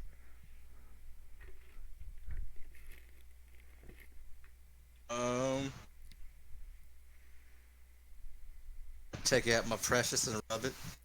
Your what? My precious toaster. All right, so you take out your precious coaster, and it's like you kind of like are focusing on it, almost like you're about to do curling, and you run forward and you jump, and it's a little bit less graceful than the rest of them, but you grab on and you swing up, and now all three of you are standing on this like this big branch. It's a very thick branch, and you know like you're kind of in a linear line and in a line with each other. Like the hole was at the bottom of this tree, correct? Yeah. So climb on down. All right. So you guys see that there's like some vine going on, and let's have you roll a let's have you roll athletics as you're climbing down. All right. Actually, all of you guys just roll me a straight dex. All right. I'm gonna use the thing again. I'm gonna go on and off with this thing because. All right. So, blind monk is able to get down. Okay. Now I do the plus. Plus. What's my modifier? And you said dex, Mhm. right? All right. Whoa, damn, 24. And Gustav? 9. 9. Okay. So, you guys are about 35 feet in the air. You know, blind monk, you like feel out as you're going. You feel the vines and you climb around to a point where it's not intruded, and you start climbing down into the night. There's like sounds of owls and everything going on around you guys. The lightning's still flashing in the air every so often. You can hear a tree move, and it goes, "Oh, pardon me, I didn't mean to tap into your tree. And Tremor, I'm a little bit drunk off of some glucose. My bad." and you can hear that somewhere in the woods, and you start heading down, and you do so like a bit stumbling. Your foot slips a few times, but you're able to make it down pretty well. Drupelmeyer, once again, Bonaris, clings. He kind of like lunges towards. He clings on, and it's like he was born for this, and he just slides down like it's a fireman pole. And so you two are at the bottom, and you guys are looking up at Gustav, and Gustav grabs onto the vines, and he starts making his way around a little bit less dexterously, and then he goes to climb down, and his foot slips, and he starts to fall a little bit. And can you guys roll me? Can you guys roll me another dex? You and Bonaris and Blind Monk. All right. And Bonaris? 26. All right. Fucking, you were right when you said this shit, man. All right. So Bonaris happens to see that Gustav is falling, and he puts out his arms, and you're able to catch Gustav in your arms, kind of like cradling a baby. So Gustav, you have just fallen down this little route, and you are caught by Bonaris. My hero. Well, I heard the word drunk, so I'm gonna take a mad dash that direction, seeing as I'm a blind drunken monk. So this is a bunch of trees that are together surrounding. There's just this small little area. So you take a dash, and let's see. You You slam straight into a tree. And you fall backwards onto your ass. And everyone else, you see this. You see the blind monk. He just he makes a dash out of nowhere and slams into this kind of wall of trees and falls backward. He can't see the forest for the trees. And if you guys look around, you'll see that at the base there's this the roots kind of separate a little bit. And there seems to be an opening that goes down. It's big enough for you. Down in there. Yeah. So you guys crawl down in there. Yeah, it's a little bit dirty. And it's single. You can only single file go on through. But as you guys, what's up? Sorry. If I can, I wanted to try and persuade, have Onerswafu talk to and persuade one of the trees to give him a bit of what they're drunk on. So are you shouting this out because you can't see what tree actually has said anything? Yes. Okay. And you hear a voice, and he's like, where are you? I will gladly try to make my way to you through the sea of my brothers, so that way you may feast upon this beautiful glucose. Oh, God. That's right, in my vascular systems. So is that a persuasion check? Or... yeah. Roll me persuasion. Nat 20. So there's this branch that reaches out throughout all these things. And it's like, I think you're somewhere around here. And he just opens up his branch. The branch goes up, and this little hole opens, and you get spewed with this sticky white, very sweet fluid that drips down your face and into your mouth. Quick, blind monk, come over here. This is what you have been wanting. I think I'll pass. So yeah, you're very sticky with this sweet fluid. And now do you guys enter the hole, the passageway? Oh, I'm already down there. Oh yeah. So Gustav's the first one through. He crawled through a little bit of this dirt, and now he's arrived into this little tunnel. Has really cool cobblestone going across, and the cobblestone is in very abstract shapes.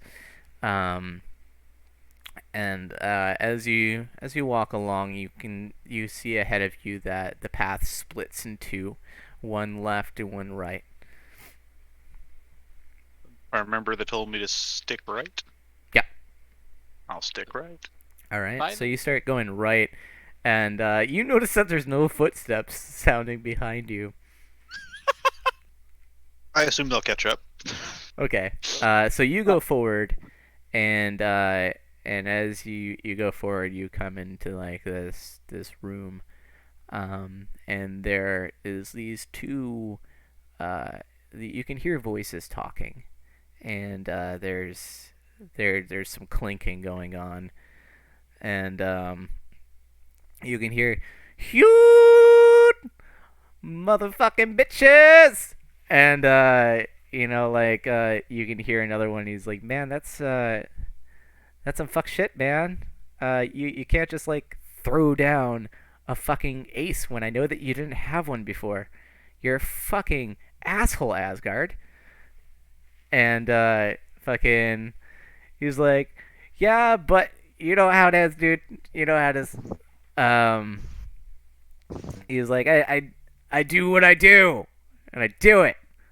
And there's this, as you cross in, there seems to be a little wall, a half wall that crosses some of the thing. And it's lit by torchlight. There's torchlight flickering and everything within here. You can't see much beyond this half wall, but you know that it stops a little bit into the room. Ahead of you, you could see the very end of what looks like a bar. Do I I'll see? sit right down at the. Sorry. Wait, I was, is the blind monk with him? No, you guys, you just got bukkakied on by a tree. And... Oh, I thought we followed. Shit. Oh, so you're gonna follow a little bit late. So yeah, by now you would hear some footsteps coming up from behind you, Gustav. By the way, can Boner Swavku have bottled some of that while it was like gushing onto him? Yeah, if you had a bottle on you. Yeah, let's say yes. Okay, so you're able to bottle some of that, and you guys are entering this. Right now, there's only the footsteps heard of the blind monk approaching from behind you, Gustav. I think he went left. All right, and you're gonna have to wait a little bit, Chris. You're still outside. I know. Sorry. I'm gonna try to sneak past everything to get to behind the bar. Okay. So you're sneaking behind the half wall, and it's made out of a it looks like limestone kind of, and it has a wooden trim around it. Okay. And as you enter, you notice that maybe there's about 20 feet, of space, and there's some empty chairs and everything like that. Then there's some tables that you can see as you near the end of it. There's 3 more people there, and they're just kind of idly talking and walking around. So, what do you do? How do you go about it? So there's an open gap. There's nothing I can hide behind. They'll definitely see me. Is that what you're saying? There's some chairs. There's solid chairs that don't have hollow backings. So there's solid chairs that are around this one table that's there. There's 3 tables in the entirety of the room. There's actually a mirror off to your right. And if you look in the mirror, you can see everything going this way. You can see You can see the entirety of the open room. Okay. If I think I can make it without alerting anybody, I'll try to sneak and weave my way to behind the bar. All right. And roll me a stealth. Sure. That's a 19 plus 1, so a flaccid 20. Flaccid 20. All right. So you are stealthily able to creep behind the first chair. There's some people that are walking over. They're just walking from the bar. There's a bartender behind the bar, and these people are just walking from the bar. They have some swords on their back. They kind of are dressed a little bit like bandits. They start talking amongst themselves, but they're speaking low, and so you can't really hear what they're saying. And they're walking. And blind monk, you enter the room. I am correct in remembering that there's a blue book behind the bar counter. That's what Yes. I'm trying to get to. Mm-hmm. Okay. I'm gonna fill that sweet, delicious booze and go right to the bar. All right. Are you sensing anything? Are you trying to do this any sort of way? Well, I'm just sitting at the bar and put down my coaster. And, I would like a drink on this coaster, please. And as you go past Gustav, who is hiding behind the chair, and you walk forward, and there's just a sound, and you hear, "Yo, dude, this dude's fucking naked, bro," and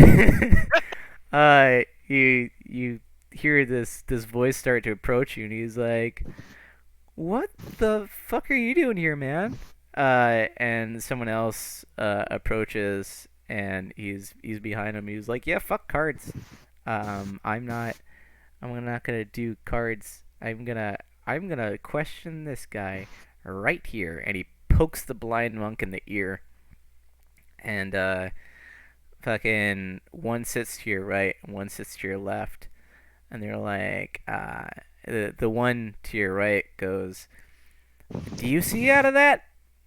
Like, he's got some fucking." He's got some shit here, and he pokes you where your eyes would be, and Where his badge currently is. Yeah, where the badge currently is, and like they read it. They're like Time Lord Operations, and they're sitting with you, and Gustav, you see this. Can Bonaire Swafiku be making his way in yet? Yeah. Now there's more footsteps approaching as Bonaris you're entering. Also, quick thing, while they're doing their stuff, Mhm. can Bonaire Swafiku be off on the side trying to gather a bit of a crowd? Use sleight of hand to do some. Let's just say There's only alarming. there's only 5 people here, including the bartender. That's okay. Are you sneaking in, or are you just walking in? I'm gonna use disguise self, and I'm planning on doing some air quotes magic tricks, which are just sleight of hand scams. Okay. What kind of costumes do you have? Or how does disguise self work? Are you able to be anything? I think so, if I remember correctly. Rob? Disguise self? He Mhm. just changes how he looks. Okay.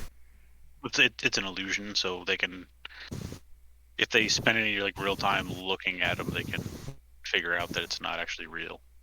Okay. So you walk on in, and you're blending in. You kind of look like a bandit.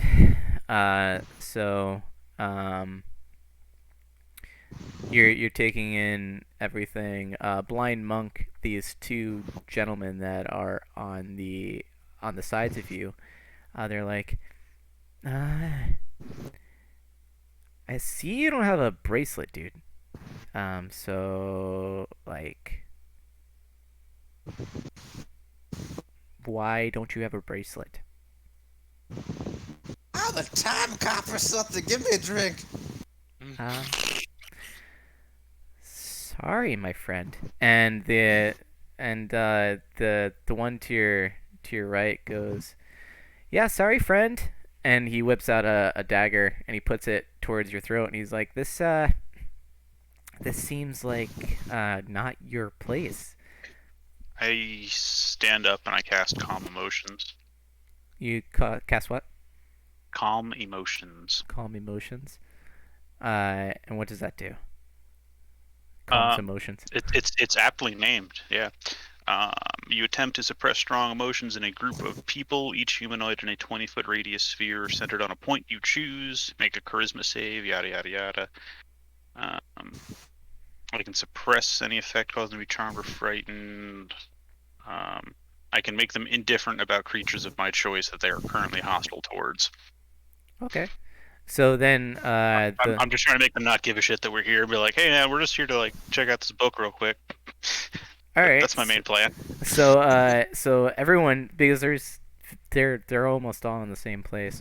The one to your right, to the monk's right, twirls the knife and puts it back in. He's like, "My bad, dude. Sometimes I get a little weird, friend." He was like, well, they all get a saving throw if you want. They can choose to just fail. I'll say that they all pass. So I mean, like you do it. You do your thing. And they're all calm. And the one dude to the blind monk's left goes, "Huge, man, fucking, we just get a little crazy sometimes. My bad." And as you stand up, you can observe this. You see that the that the one to the right is like a slightly Asian looking gentleman, and he's dressed like a bandit. And he's very slim, and the one to the left is a slightly tan, like kind of Indian looking fellow, um, and he has he has some patches of dried skin all over, and they look over, they're like, "Whoa, what's up, dude? What's up, short dude?" Yeah. I'm interested in a book I think I see behind your bar there, a blue book. Ah, and as you're standing and you're looking over, you see that there's quite a few blue books. And they're like, you're looking for the little bit of a secret passage, huh? And That's currently the plan, yes. okay, all right. And then the one to the left turns around. And he's like, "Hey, my name's Asgard. I think that we're gonna want a little something if we're gonna give you a little something." You can keep the naked monk if you want. And then they both look at the naked monk, and they look back at you, and they look at the naked monk, and they look back at you, and they're like, we'll pass. And then he goes, "Do you have anything like gold? Any gold?" Fortunately, I do not. That leads to something that I was planning on doing, actually. Because Bonaire Swapaku is the charlatan, my plan was, as soon as I realized it was a bar, how about some sleight of hand bar games, the little bar scams. All right, so you try to run a bar scam. All right.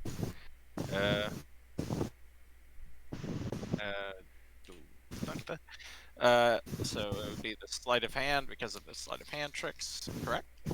Yep. Yeah, and then shit. Yeah, so you fail, and Okay. the one to the monk's left goes, "I can actually do better." And he takes a napkin and he twists it up and he creates a rose, and then he gives it to you. And he's like, "There's for your failures." He's like, "Bitch." And so The other option that I thought of was the tree gave me what is alcohol to the trees. Mhm. What if I try to barter that to the barkeep? The barkeep is a gentleman with long brown hair, and he's got a slightly muscular build, and he has it pulled back in a ponytail, and he looks at you and he goes, "Let me see." All right. Let me do the. Sorry. All right. He grabs it from your hand. Yes. And he just opens it. He smells it. He's like, "All right," and then he's like, "Hey, Asgard, I've got some awesome stuff for you. It's new and fresh." And he pours it into the shot, and then he gives it to Asgard, and there's just like this white fluid floating on top of it. And he's like, "It's cream. Don't worry about it." And Asgard is like, "Cute," and he shoots it back, and he swallows it. He's like, "Oh, it's sweet." He's like, and now, Rob, roll me an investigation.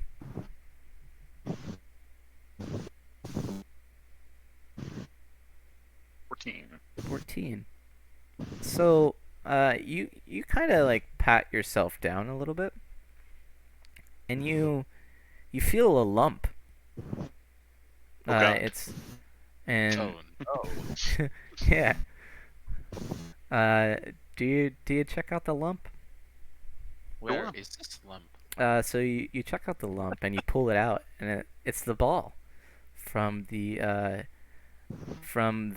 tavern when you went to go look into the cabinet, and there was the letter to you, and it had rolled back, and it's a gold ball that says "Chaos looks good on you, Gustav." It was a ball of gold. Mhm. I have this to offer for looking at your blue secret passage book. And so Asgard and the other one look at you, and the one Asian character kind of passes up to you and puts his hand around you, and he's like, "All right, friend." And the next thing you know, it's not in your hand anymore, and it's in his, and he's tossing it up, and then he's like, "Another one to add to the collection," and he throws it up into the at the ceiling, and the ceiling lights with a picture really quick as it gets absorbed in, and you can see above you there it looks like translucent blue shards, and they disappear, and you can see peering down. There's the blind monk, there's Harmonious, there's Crunch, and there's the I think that's all of them. Yeah, there's the four of them looking down, and they go towards the ball and they grab it, and the Asian goes, "That's not supposed to happen." All right, friend. Well, anyway, and he looks back down. And he's like, "A little bit of chaos with you, isn't there?" And he's like, "It's that one right there. It's the it says bleach on it, and then it has these like characters. I don't know what it says." And so there's this blue book, and it has golden trim on. I mean, golden letters on it that are Japanese, and it says bleach. I'll grab that book. All right. So you grab the book, and one of the tiles that's beneath moves back and out of the way, and there's a passageway that goes in. You gentlemen ready to hit the road? Yeah. First off, did the barkeep literally just snatch it out of my hands? Yes, he did. Also, sorry for the pause there. My brain just completely like 404'd. That's okay. That's what a DM's for. Realizing that the 404 brain happened and that you just phased it out, so the barkeep, seeing your dead eyes, just grabbed it from your hand. It was like, this is going to be offered to me anyway, so I might as well pull it for Asgard over here. Because everyone trolls Asgard. Oh, also, I just want to say, you said there was a lump and then a ball. Like, for a moment there, like, I was going to say, like, are you sure that he's not just grabbing his crotch? No, he grabbed the thing within it. So, do you guys venture into this little alley thing? Yeah. Yeah, sure. All right. Yep. So as you guys drop down, you can hear the sound of water kind of dripping. It sounds like there might be some kind of water nearby. And you guys pass through this passageway pretty easily. And you guys emerge out of some bramble, and you're back in the woods as you pass through these vines. And there's well, you guys walk up some steps, and there's like a stone that moves out of the way as you step on one of the steps, and you pass through this like kind of brambled passageway, and you guys emerge in like what looks like kind of a graveyard, and next to you is this really short tree, and it's just like it's chilling there. It has a little notch out of it that's a circle, and it looks like there's a crack, and the crack kind of resembles a kind of clock of sorts. I go put the watch that I have in the crack. All right. So you place it in the crack, and then there's a pulse that happens, and it rewinds. The hands start going backwards, and it stops really quick, and there's a young man that comes running. Well, no, the hands go forward, and you see a young man that has he's like around. It's a little boy. He's around like 9 or 10, and there's a whole bunch of burned bodies that you see around, and he's crying, and he looks up at you guys. And he goes, "What the motherfucking pancake biscuits is going the fuck on?" And he has these blue eyes and pointed ears and like blackish brown hair that's like kind of long and disheveled, and he looks like he's been kind of living in the wild for a bit.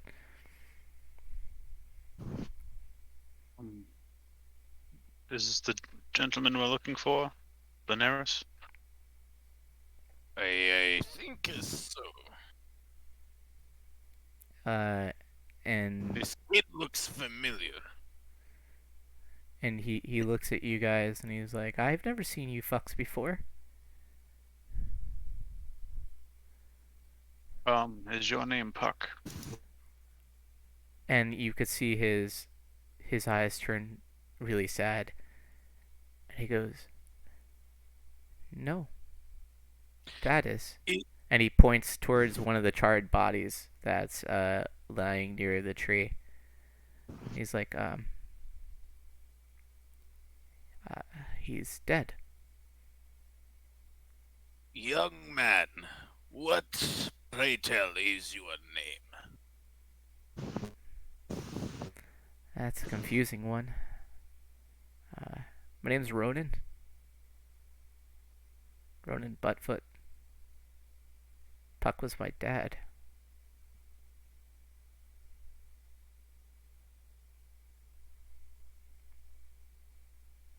And he wipes a tear, and he's like, "I don't know. I went hunting to try to bring back some food. It wasn't really that successful. I set up a few traps, and yeah. I don't know what to do. How did you guys get here? You just kind of appeared."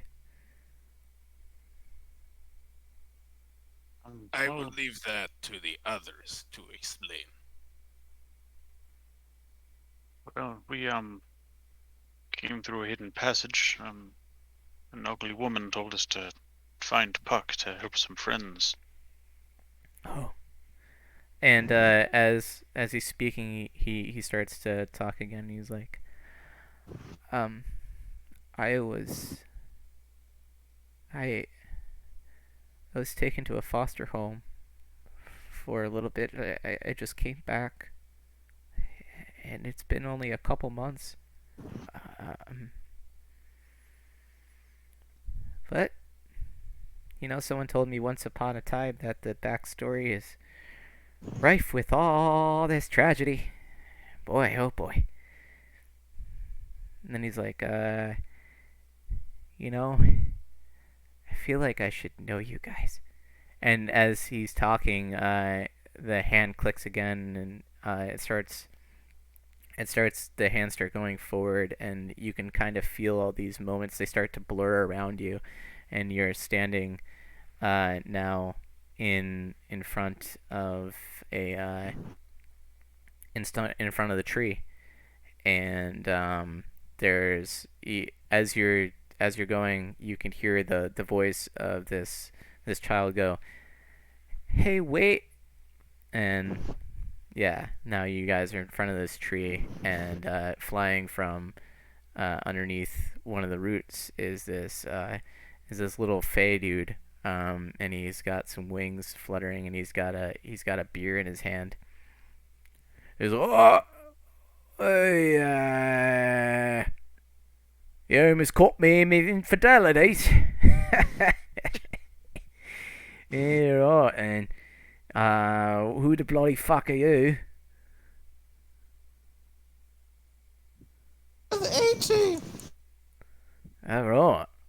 Da, Oh, da, da, da, da. well, fucking shit. I always get the B team. You know what I'm saying? And he takes a swig of beer and he's like, well, I don't know how you got here, but I want to get back to me infidelities if you guys don't have anything to say to me. No? Yeah? That's your name, Puck? And Bonaris, you would recognize this as Puck. Yes. And he goes, yeah, as my pals call me, the mother pucker. And he takes a swig, he's like, but what the fuck can I do you for?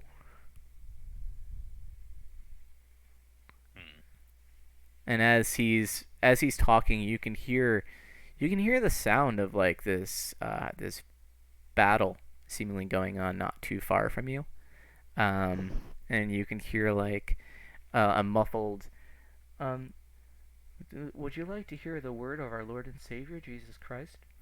And you can hear what sounds like the blind monk's voice screaming as you hear a thud, and like a war cry. And Puck looks around and he goes, "What the fuck's going on there?"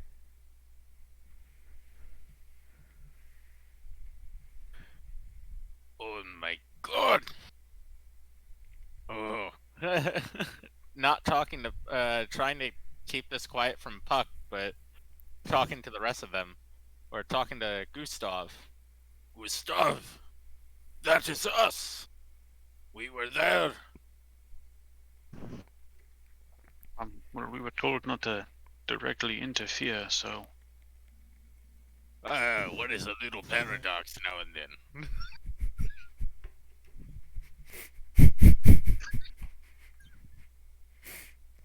Touche, sir. Yeah,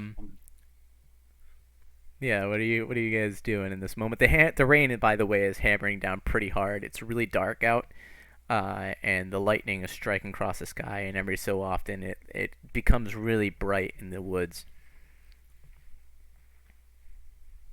I'm gonna say, fucking, yeah, go with Bonaris. One thing better than one blind monk is two of them. Let's go help ourselves. I agree. Let us go. Oh, again, what is worse that could happen? Whole universe explode? And Puck is hearing you say all that. He's like, whoa. What the fuck are you guys saying? You guys said that it's you up there? well, them, not so much me. Alright. Bonaris Wapaku lifts up his titty and shows the badge. Right, mate. Those badges are issued from the Sage, if I recall. That's quite quinkadink. You know what? I feel like if you guys go over there, those motherfuckers are gonna go exploding. How about if those are you guys? What happened there? Did you guys lose? What happened? If I remember correctly, depending on which fight this was. Oh no, never mind. That was another fight. I was sleeping. Right, well, This obviously you've got brain damage going on, mate. Any of you remember anything? And Puck is gonna pop up behind you, and he's gonna pull Bonaris' ears and slap them back into his head. He's like, maybe that'll fix you a little bit. And then he swoops on down as his wings are fluttering. He pats the head of Gustav, and he's like, "Oh, by the way, You know, I could say most of my life I haven't really been there. You know, it's one of those things. And he pulls up his stein and he chugs it. And he's like, "But it is what it is, you know. We got a job to do. Fuck with the world, you know." And say, Oh, but Naris now, remember, we do infight, and we find you. "Right. Well, I mean, I feel like you already did that. But hey, little man. What what what are you here for? You seem to be the most sensible out of all these people." I honestly forgot why we came here to talk to him. Oh. Oh, looks like you blanked a little bit. That's right. That's right. Well, We were supposed to help him get the kid, right? yeah. Well, do you say that? Sure, yeah. at the DM's behest, yes, I do. Matter of fact, I do. Hi, yes. Oh shit! Right. Oh, fucking kids here already? Oh, fucking shit, man. Fucking hold on. So I'm gonna do you two favors. One, if you just rot fucking down there, I want to get the fuck rid of you. 'Cause that seems like no fucking good, you know what I'm saying? And two, we should probably go get that baby, yeah? Should I go get another drink? Or should I get the baby? Should I get another drink? Get baby drink, baby drink. Infidelity. With the baby. Drink. What? You That's a could good go get- fucking idea. You could just get the baby and then drink after. Oh, that's true. And then have a good shag. Roll me persuasion, Gustav. Nat 20. Nat 20. Oh, that's a very fair point. We should probably be responsible. Alright, let me go get me friends. And then he looks at the tree. He's like, "Oh, so you fucking got here. Alright, so baby, drink, infidelity. Sounds better to me." And he goes over to the tree. He's like, "You guys ready?" And then he's like, "Hold on one second. I just want to make sure my mates are right." And he runs down. He swoops underneath the tree, and then he comes back and says, "All right, we're all good now." And he doesn't have the stein in his hand anymore, and he flicks the watch, and he's like, "See what this does with a little bit of fame magic, eh?" And it pulses out, and you guys are in front of the church in town. Gustav, you're looking around as you guys have appeared here, and this town is unlike what you remember it being, because you had been here before. The buildings around are pretty dilapidated. The ground is cracked, and a lot of bricks are missing. The wood seems like it's slightly rotted, and not too far from you, you can see the tower in the distance, and there's 10 minutes left on the clock, and the rain is hammering down really hard. The three of you are standing there, and the Cruven comes running out of the church, and he goes, "Guys, what are you doing here? The world is about to end." And as you look around, you see that there's Mormons coming out from the alleyways, and they're dressed in their ties that soaked to their skin. There's like a gray, sickly skin that you could see underneath, and they're just taking bricks. And swooping above you is all these traumatrogs. They got their tendrils and cloaks, the half rotten flesh around their face, making these horrible hissing noises like. And he goes, I I was hoping that you guys would save the world.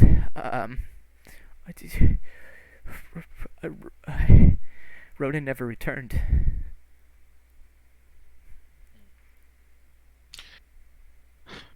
Well, hopefully we can help with that. And then I was hoping for Bonaire Swafaku to just give him a smoldering gaze with his beady, horrible eyes, and lift up his titty, and then just tap on the badge. And he goes, I do not know what that badge means, but I hope I don't die today. And then he looks at Gustav and he's like, I'm. You look like a friend of mine. His name was Grundle. He was also a dwarf. I think he rushed off to battle. You look a lot older though. Are you? What is your name, sir? My name is Gustav. Gustav. Gustav. There's the blacksmith. The blacksmith was looking for you a couple hours ago. He said that he had finished something for you. He was saying, Gustav, you might be that man. It was a hammer, if I recall. Yes, he finished it. Yeah. He finished the hammer. Anyway, I need to get going. I'm so sorry. And he rushes off towards the tower, and there's this he kind of fades out because it's so dark and the rain coming down obscures him, so you can't really see that far in it, and you guys are left in this very rich looking part of town that has all these crumpled bricks and everything like that. So I guess we have to head to the tower. Is that our purpose now? And there's where was he? There's a mech suit that you see kind of walks out from the alleyway. He's like, "Hey guys, you guys kind of left me back there, man." Bonar is so sorry. What did you guys say? I said sorry about that. This is pretty much the same thing. He's like, no problem. I was just stranded in the fucking desert. But who cares about a mech suit in the desert? I don't know how to escape this fucking thing. You're the one that convinced me to put in it. And he like points at Bonaris and pokes him in the head. He's like, I can destroy you with this one fucking finger, man, and you will turn into the French fry nightmare of Gordon Ramsay's doom. I don't know why I said that. That is so... Who says things like that? Bonar has one question though. He's sorry for leaving you, but well, that means a lot. You made portal to desert. Why not make portal back out of desert? I did. That's how I escaped, but you guys just kind of left me standing up there. I had to walk 3 football fields back, make a left, jump in the portal, and come back here. Man, do you guys know how difficult that is? You guys are like a tortoise's ass, And he looks over at Gustav. He's like, I haven't met you. I did meet you. Yes. He was like, hey, you used to call me QB or Puby. I think you're the one that came up with Puby. I think so. I think I drew a penis on your face as well. Oh, yeah. Yeah, touche. In hindsight, that was actually a pretty damn good trick. Just at the moment, I was furious. I had a fury dick pumping. It was hard and strong and angry. And then he's like, I got some quest boy knowledge here. it just kind of like popped into my brain. It was like this really weird digital screen. How the fuck do I know what is a digital screen? Anyway, it popped up and there it was a digital screen, and it follow me. And he's like, he looks over at the timer. He goes, "Fuck, follow me quickly." We need to get a hammer from the blacksmith. If we want to follow you as quick... Oh, yes, Hammer. Could you? You are quicker than us. If you could carry us on you again, we can travel much faster. Fuck that shit. Y'all ditched me. Y'all went so weird on me, man. What do the kids call it these days? You ghosted me. You ghosted me, you fucks. And then then he's like, "But if we don't hurry, we're all gonna be ghosts." And you can feel like a rumble happen, and it seems to be coming from the direction of the tower. And a loud thunderous roar comes from the sky. It's like, if we all survive this, Bonaris will explain a funny story about what happened later. And some buildings nearby you, they crumble down a little bit more into the earth. Do you guys go to get the hammer? Yes, quickly. All right, so you guys run in that direction, and you can see that a lot of the booths that were in the town square are like crumpled almost to the ground. And there is, you can see Sephiroth.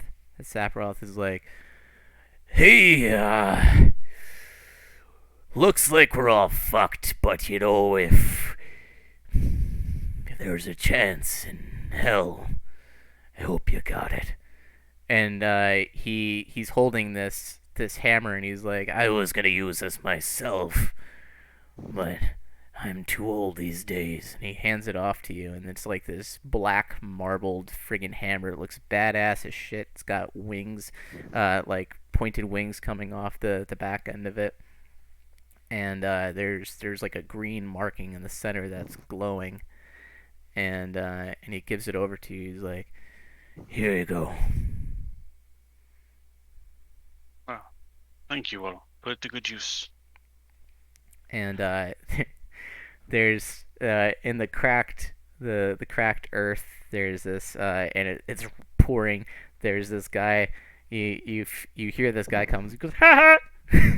And there's this guy on a scooter that's in a gray suit with a red bow tie. He goes, "Hopefully we don't all die here." He's like, "But you know, sometimes it happens, ha." And then he's like, "Doom is the special word of the day." And then you hear the shouting happen from all around you. It's like, "Ah!" And he rides off, and he's like, "I'll see you on the flip side." And his scooter starts taking off into the sky, and he flies off into the sky in his scooter. And you guys are left by the guild hall, and behind you is where the tower is, about a little bit about a mile away.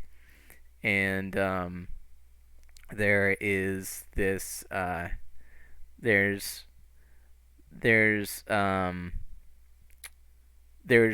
the town square behind you that's all fucked up. What do you guys do? Bonaris Wafaku remembers that there were horses.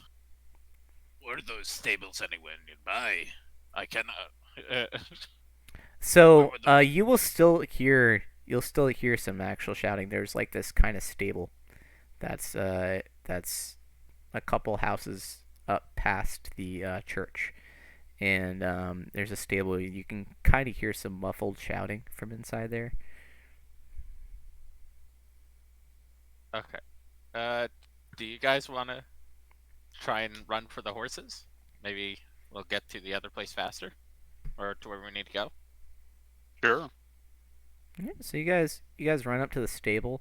The structure is kind of destroyed already, you can see that there's some holes, and through the holes you can see like these goblins, and they're poking this like really mangly, twisted looking unicorn thing. They're like, "Get back! You fucking foul beast! I want to watch this roof cave in on you!" And it's like,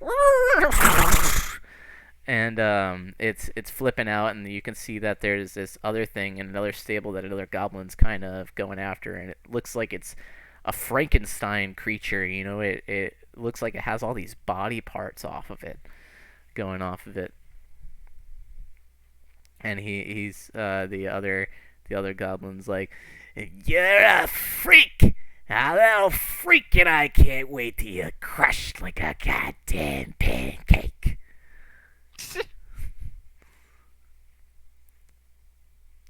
And the wall is broken enough where like there's a door standing, but you can totally climb the wall. By the way, is the quest boy still following us? Yes, you can hear just, and he's pretty tall, so he's behind you. What do you guys do? Blind monk, you have been here for a while. Do you know anything about this?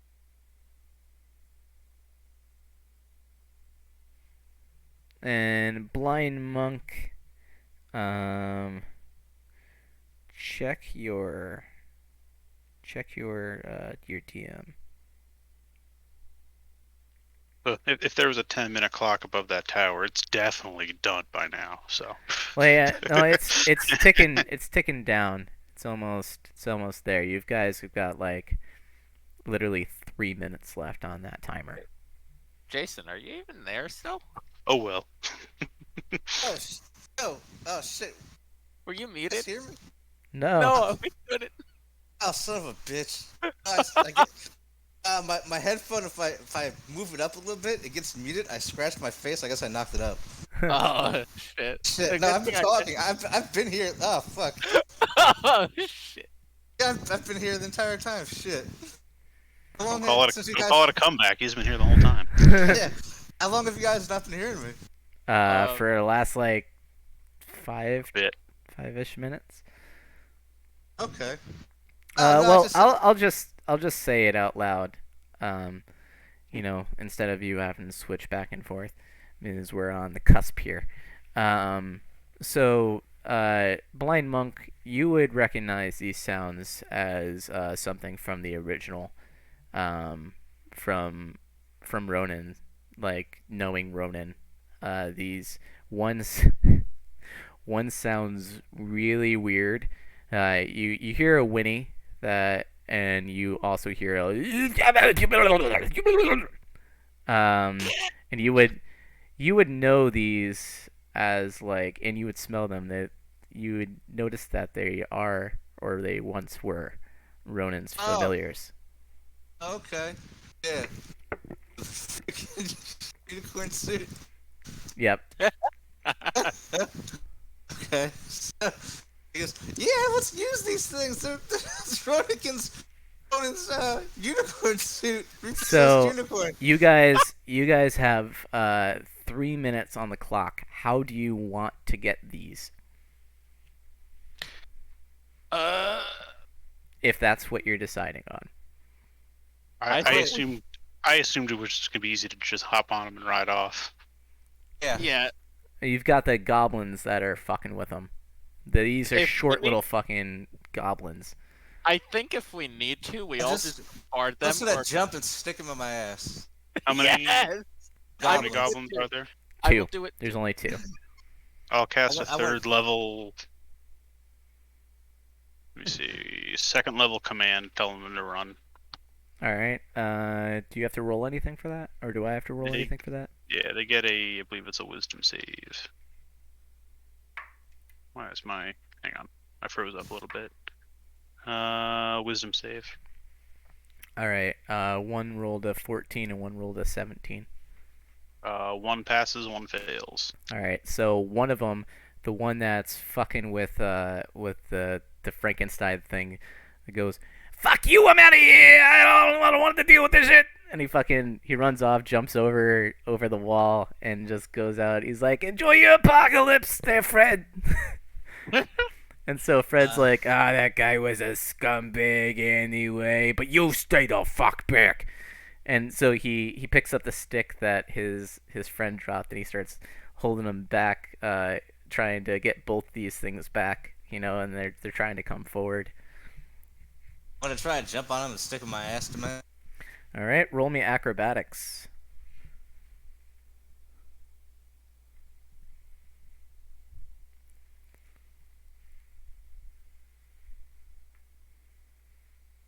Hello? Hello? Did you die? I'm still here. Alright. 5. All right, so you jump up and your friggin' chest just falls, like it grazes the goblin's ear, and he looks at you and he's like, "What the fuck is this shit, man?" And he starts kicking you, and then he looks over and he picks up the sticks. I'm gonna look the goblin dead in the face. And I'll give each of you gets an action because it has to be super quick. So, as you fell down, what are you doing, Jason? I'm gonna look him dead in the face and go, "I want you inside of me." And hopefully that terrifies him and makes him run away. I will let you roll intimidation after Chris makes his move. What do you want to do for your move? Oh, I was gonna, because I can do the same thing as Jason because of prison pocket. I was gonna go and try and shove him up my asshole too. All right, and roll me in acrobatics. 28. So Chris, Bonaris runs up and does like a backflip, and then fucking as this thing's kicking the blind monk, and the blind monk's looking up like, "I want you inside." It was like that's the last he hears because he just gets swallowed by Chris's ass as Bonaris undoes his clothes. And Gustav, you see this horrifying sight before you, and now these two creatures stand. And the giant mech suits just steps over the thing and goes, "All right, guys, it's pretty easy for me to get inside, but I can take one of you on my shoulders. I'll take the little guy because he's not the one that left me in the cold, because y'all are some douche nuggets." And then he's like, "Do you mind if I pick you up, bud?" Well, go right ahead. And he picks Gustav up and he puts him on his shoulder. He's like, "All right, now you get to ride me like a warthog." And then friggin' he looks at you two and he's like, "I guess one of you gets each of these." So I'm gonna roll. All right, so Chris, Blind Monk, you get to go first. Which one do you pick? I want the disgusting unicorn. All right, so Blind Monk goes over, and the disgusting unicorn like smells the Blind Monk and like puts its head down. And the Blind Monk, you get on this disgusting like looking undead unicorn thing. Tally-ho! And Chris, Bonaris, you go over to the chimera, the Frankenstein thing. It's like, You are so beautiful. And you get on him, and he like kind of shrugs a little bit under the weight because you were bigger than him. And then he slaps two of his arms down. He's got like 6 arms, and you all start running towards the tower. Tower's now ticking down. It's at 2 minutes and 21 seconds. And you guys, as you're seeing this as soon as you exit here. By the time you guys arrive, you have arrived at the entrance at like 1 minute, and I'll say, no, you guys are like 58 seconds. So there's 58 seconds counting down, and the mech kind of busts through, and you guys end up in this giant tower, and you could feel things shaking, and there's all these bricks falling, and you're looking around, and there's a couple of doors that you see, in this bottom compartment. One of the cells to a door to your right is open, and there's wood staircase that spirals all the way up.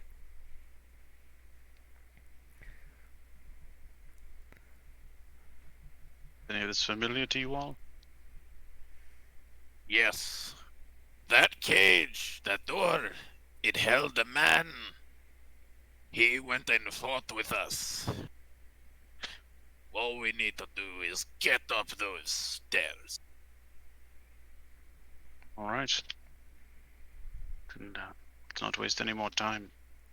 So you guys rush up these stairs on your respective little steeds, and there's this door across from a bridge, and it's the only door at the top of this tower. There's a light that's shining through, lightning is striking, and there's pieces of the tower that are falling apart around you, giant bricks, and it's just rumbling.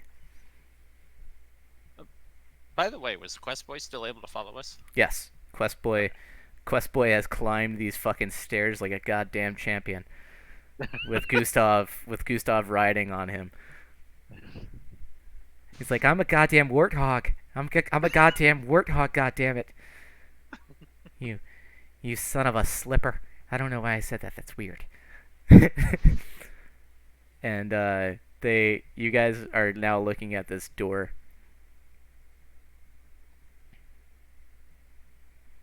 What do you guys do? Let's go through. Yeah. All right. Yes. So you guys go on through, and before you see there's a blinking light, and it's 3, 2, 1, and you watch these giant tentacles rise up, and before you could see Gustav. You see a projection of the blind monk being thrown at this thing before you, which you recognize as this creature from these visions that you had way back. And these giant tentacles come up, and as the body gets thrown, it blows like a hole in the face of Yogg-Saron, but you can still see that there's a solid thing. It's kind of like a projection of a hole, and you can see your team before you, including the blind monk and Bonaris, and the tentacles come up and they slam down on them and kill them, and the ground starts to crack away, and Yogg-Saron looks at you and he goes, "This can't be right."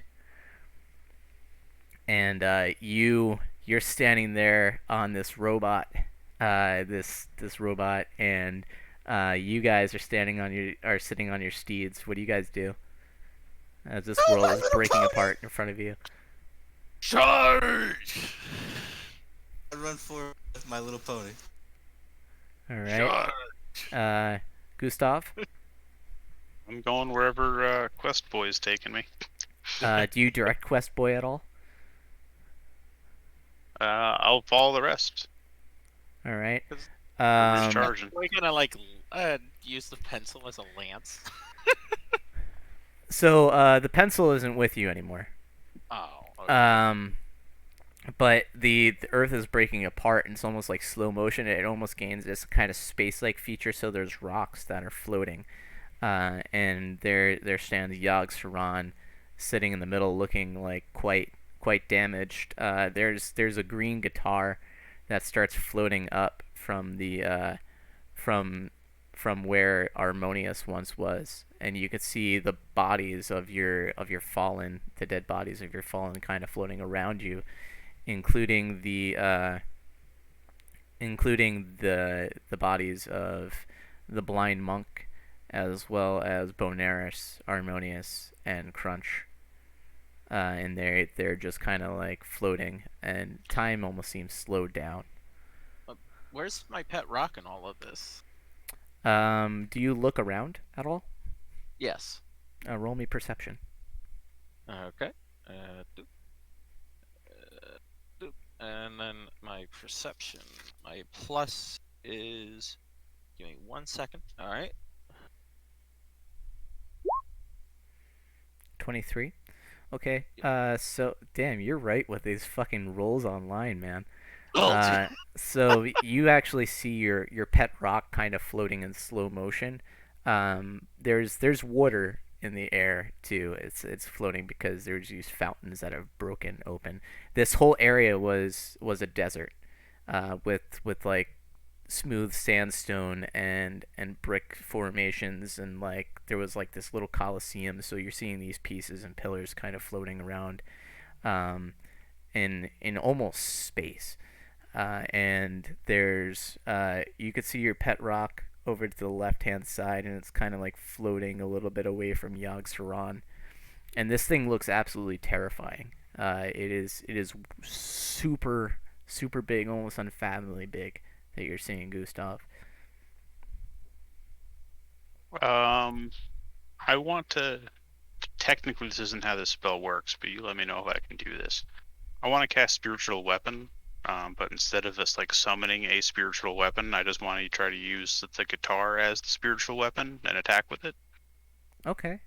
So you reach out your hand and you roll a spiritual weapon. Roll me. Just roll me a d20. Yeah, so like the way spiritual weapon works, like it summons a spectral weapon that just on its own attacks, and I use my spell stuff to hit stuff with. I just want to thematically just have it be the guitar. Okay. Is that all right? Yeah. So I'm just roll an attack roll to try to hit the monster with the guitar. Just roll me a d20 to see if it comes or appears to you. Well, that's the thing. A spiritual weapon, you don't wield it. It just, like, if I were to use spiritual weapon normally, like, I would pop it up like 30 feet away from me, and it would just attack on its own. Like, I don't have to actually swing it. Oh yeah. Yeah. So you're standing on this piece of earth that's floating, and you try to use spiritual weapon on the guitar.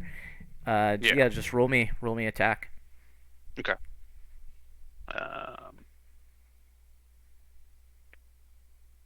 That's going to be a 24 to hit. 24 to hit. 24 does indeed hit, my friend. So you just hear this fucking gnarly riff start playing on this guitar before you, and a light shines down. Your hammer glows. You can see electric kind of sparking from your hammer and everything. And down from this light comes this blonde man that is like, he has his arms out, almost like meditation style, and he comes down. He ends up on top of the Yogg Saron, and he's like, I don't know, but I feel like this is going to pain him. and he please roll me 25 d10s. Jesus.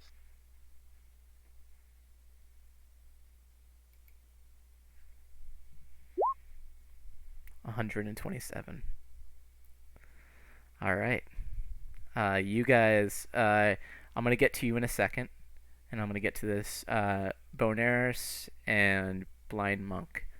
What are you guys doing during this moment? I'll let you go first, Jason. While this is happening, do I have my ability again or no? No. Okay, then I'm just gonna watch for now, I guess. I'm gonna take out my coaster too. You're going to take out your coaster? Do you throw your coaster, maybe? What do you do with your coaster? You know what? I rub it, and I go, my precious, and then I throw it at the Yogg Saron. All right, so you're tossing the coaster. Bonaris, what are you doing? I'm gonna use Mage Hand Ledger Main in order to grab Pet Rock and force it towards Yogg Saron. Not in an attack, but in order to get the rock to be able to touch Yogg Saron. Okay. Roll me a d20, please. All right. Do I need any of my modifiers, or just a d20? Just a d20. Damn. Okay. So your mage hand appears, and it pushes the rock, and the rock goes to Yogg-Saron, and all of Yogg-Saron's eyes get wide. Jim is on top of Yogg-Saron at this point, and he opens his hand, and you can feel the hammer that's behind you start to come up, and it goes to him, and it gets summoned to his hand, and he's like, "I hope you don't mind, man. I'm just gonna borrow this for a second." Right ahead. And he swings it, and he's like, "But you might want to get in on this," and he clicks his finger, and you're on top of Yogg-Saron as well, and he's like, "On the count of three, man," and he slaps his hand, and you also have a hammer of your own. He's like, "We're gonna bring this shit down together," and he slams down the hammer, and he's like, "This is gonna pain you," and then he friggin' it cuts open a rift in friggin' Yogg-Saron's face, and it like almost splits in two, and you can see the meat flaps kind of going around, and you bring down your hammer, and please roll me a d20. 19. 19. So as you bring down your hammer in unison with this first gym, two cuts form as lacerations going down, and there's two giant meat flaps and eyeballs are coming loose. Chris, your rock goes in underneath, and it starts to it disappears for a little bit. The coaster comes in, and it sticks into this little meat flap, and you see this dude, this skinny guy with short blonde hair appear, and he's wearing a little beanie, and he's got like little bracers on, and a skateboard. He's like, "Hey Jim, you ready?" And then Jim that just swung the hammer is like, "Yes, Jim, sure am." And fucking, he picks up his skateboard and he slams it down inside the cut after jumping between the different things, and he pulls out a chunk of them, and all these other gyms that look like different variations start appearing. One has a sword, and he just shoves it inside Yogg-Saron and cuts off a big flap of Yogg-Saron's meat. And I'm gonna give you the chance to make some strikes of your own, Gustav. So roll me 3 d20s.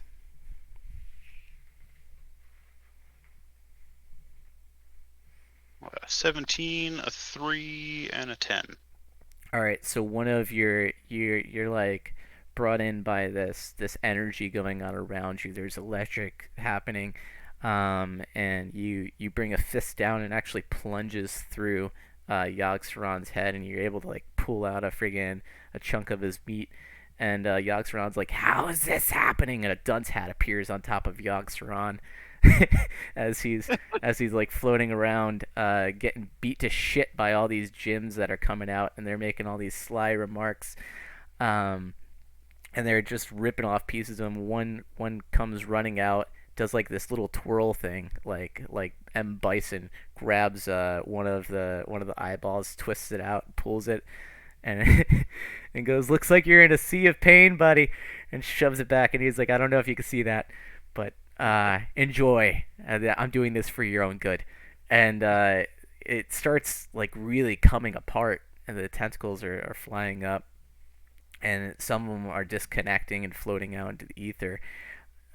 From the side bursts out this giant golem, and it pulls the skin flaps aside, and it looks at Yogg-Saron as it's emerging out of him like it's coming out of a cocoon, and it looks over at Bonaris and goes, "Father." My boy. And he brings out this rock from his back, and it's a giant like rock javelin. He jabs it into the side of Yogg-Saron, and all this is happening. It goes on for a good like 5 minutes. Just this absolute bloodshed and oblivion, and pieces of it are being ripped away. All of you are covered in the guts of this god. And it just says, "Fuck you." And one last Jim comes up, and he raises his hand, and he makes the devil horns, and he's like, "No, sir, fuck you." And the guitar gets summoned to him, and he lays one last riff, and this big wave comes out. And you could feel the Yogg Saron rippling, and then he just blows up into pieces. And the last thing you guys see is all these pieces of Yogg Saron floating in space with a dunce hat just floating there in the ether. And now you guys are in this white space, and a man is standing before you. He looks disheveled. His eyes are blue but bright, and he walks up to all of you, and he goes, "God, I've been wanting to do that for fucking ever." You guys recognize him as Ronan. And he goes, "My friend," and he looks at Gustav, and he's like, "Once upon a time you sat down in a bar with me, and he said you wished that I could be more serious. I see, I can't. It's just not in my blood." And then he slaps his hand, and his vein pops up a little bit, and he's like, "Flowing through there is some juju of some weird shit, man. Anyway, you saw what it did to your friends, right?" Yes, it did. That happened to me a long time ago. I didn't mean it to happen. But I sat where you sat, and I watched the whole world get blown to fucking smithereens. Probably one of the saddest parts of my life. One of the happiest was meeting you, band of misfits. And making a family. Now, I don't mean to put thought babies in your head, but perhaps if I never seen again, you might be able to shed some light somewhere along the way. But just remember, little Goosty, chaos looks good on you. And then he looks at Yogg Saron, then the pieces of Yogg Saron, and he's like, "I can only do this once. I need to. I just need to. I'm sorry. Allow me." And he reaches his hand down through this like little glass pane. He picks up an eyeball, and he's like, "Look at me now, Papa." he licks the eyeball. He slaps it down on the ground. He's like, "Yeah, I think I want a little bit of meat." And he grabs more, and he's like, "What do they call this in Japan? It's like squid. I don't know. I wonder what this foreign meat tastes like. Elder God." And he licks it, and he's like, I think this is like puffer fish. My mouth is numb. He puts it in his pocket, and he's like, "But all right, guys, that's enough of me hogging the spotlight here. I just figured bring you together one last time. Gustav, it's good seeing you out, buddy. I believe that your door is waiting." And he looks over at the blind monk, and he goes, "And you, bud, you have a decision to make. There's only two options here. You can leave, or you can stay. And I don't mind you staying. But if you leave, you can finally have a life of your own." And he looks over at Bonaris, and he goes, "And you? Sorry, my sludge little lover of doom. You're stuck here with me. You're a creation of mine. I can't bring you to the real world, Biz." Oh my god. I feel sorry for anyone that has to look on that face. Am I right? And he's like, "You guys want to say anything before I go?"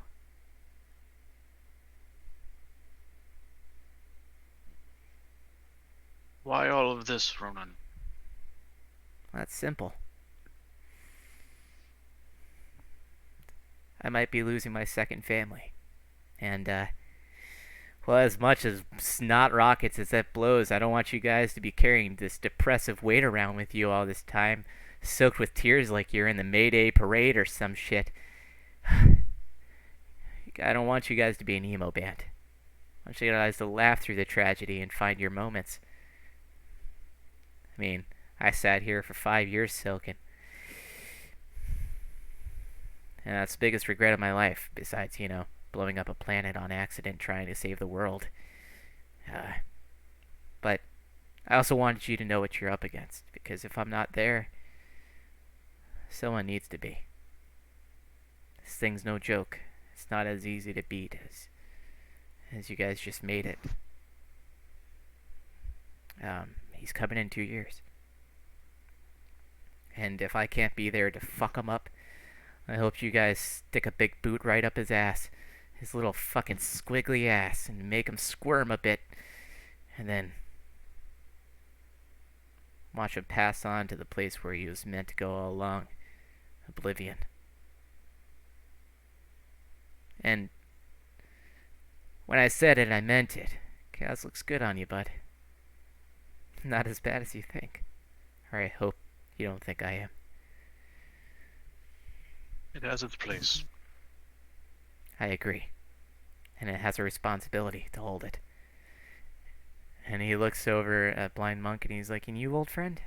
You have that decision? You staying or you going? We've done this rodeo once or twice. Why not a third time? I'm sure I'll see you on the outside. Beat me out, Scotty. And Ronan goes, all right, Samuel Beckett, you'd be proud. Ziggy, punch me in. And he clicks his fingers and 2 doors appear. One has a G and one has a BM. And he goes, all right, bud. Hopefully, I'll see you on the other side. I feel like I should play a song. I'll just sing one.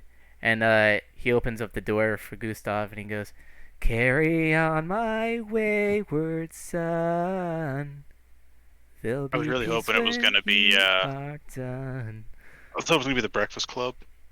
And as you head towards, well, do you do anything before you head towards the door that he opened for you? Oh, Me? Gustav. Gustav. don't act like the fight is already over, Ronan. Yeah. I'm gonna tickle their taints until they give up to me. They're gonna be my subservience. I'm gonna be their dom. I want to try. But it's a tough road. It's a tough road ahead. And you do the same as well, my friend. You little nugget of awesome. And then he's gonna look at the blind monk and he's gonna open the door for the blind monk. The door is gonna open and it's you can see through the blind monk's door is some forest. And as you guys step towards the door, Ronan's gonna turn away and he's gonna put his arm around the around Bonaris. He's gonna start heading forward, and he's like, "Till next time." And from you can see him put his fist up, just like the Breakfast Club, and like this like little a sunset starts going down, and he becomes nothing more than a silhouette walking with Bonaris, and the 2 doors close, and that is where we end our story. Can I just say one little thing to have Bonaris will say one little thing to Ronan? Sure. Ronan, whether I be imaginary or not, does not mean that it is the end of our adventures. Oh, trust me. I know. I'm gonna sock puppet you until the end of fucking time, my buddy. Also, did you notice, I don't know if anybody noticed, but in the forest I noticed some grouping of trees that look like dick. They probably were. I have a very Freudian complex here. And they walk off, and the silhouette starts to disappear. And then comes the tribute to the real life Jim. Drown yourself in memories and think of a happier me, a time or place before we lost touch, before the path unfolded and destiny was too much. Remember what soon will be, and hold on to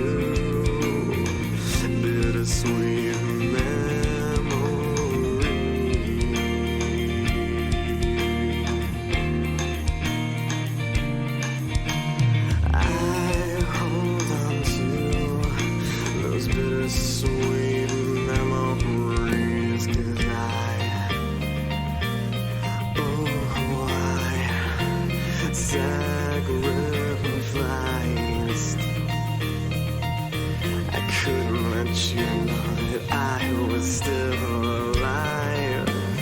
Even though I die inside to keep you from my eyes, I'm forced to live a lie. And I know it's not what we both want to, but I'm drawn to my convictions. I'm lost in hopeless fiction, still trying to tie in you if you listen. I tell you everything, but I'm drawn to my convictions. I'm lost in hopeless fiction, in a life without you. 'Cause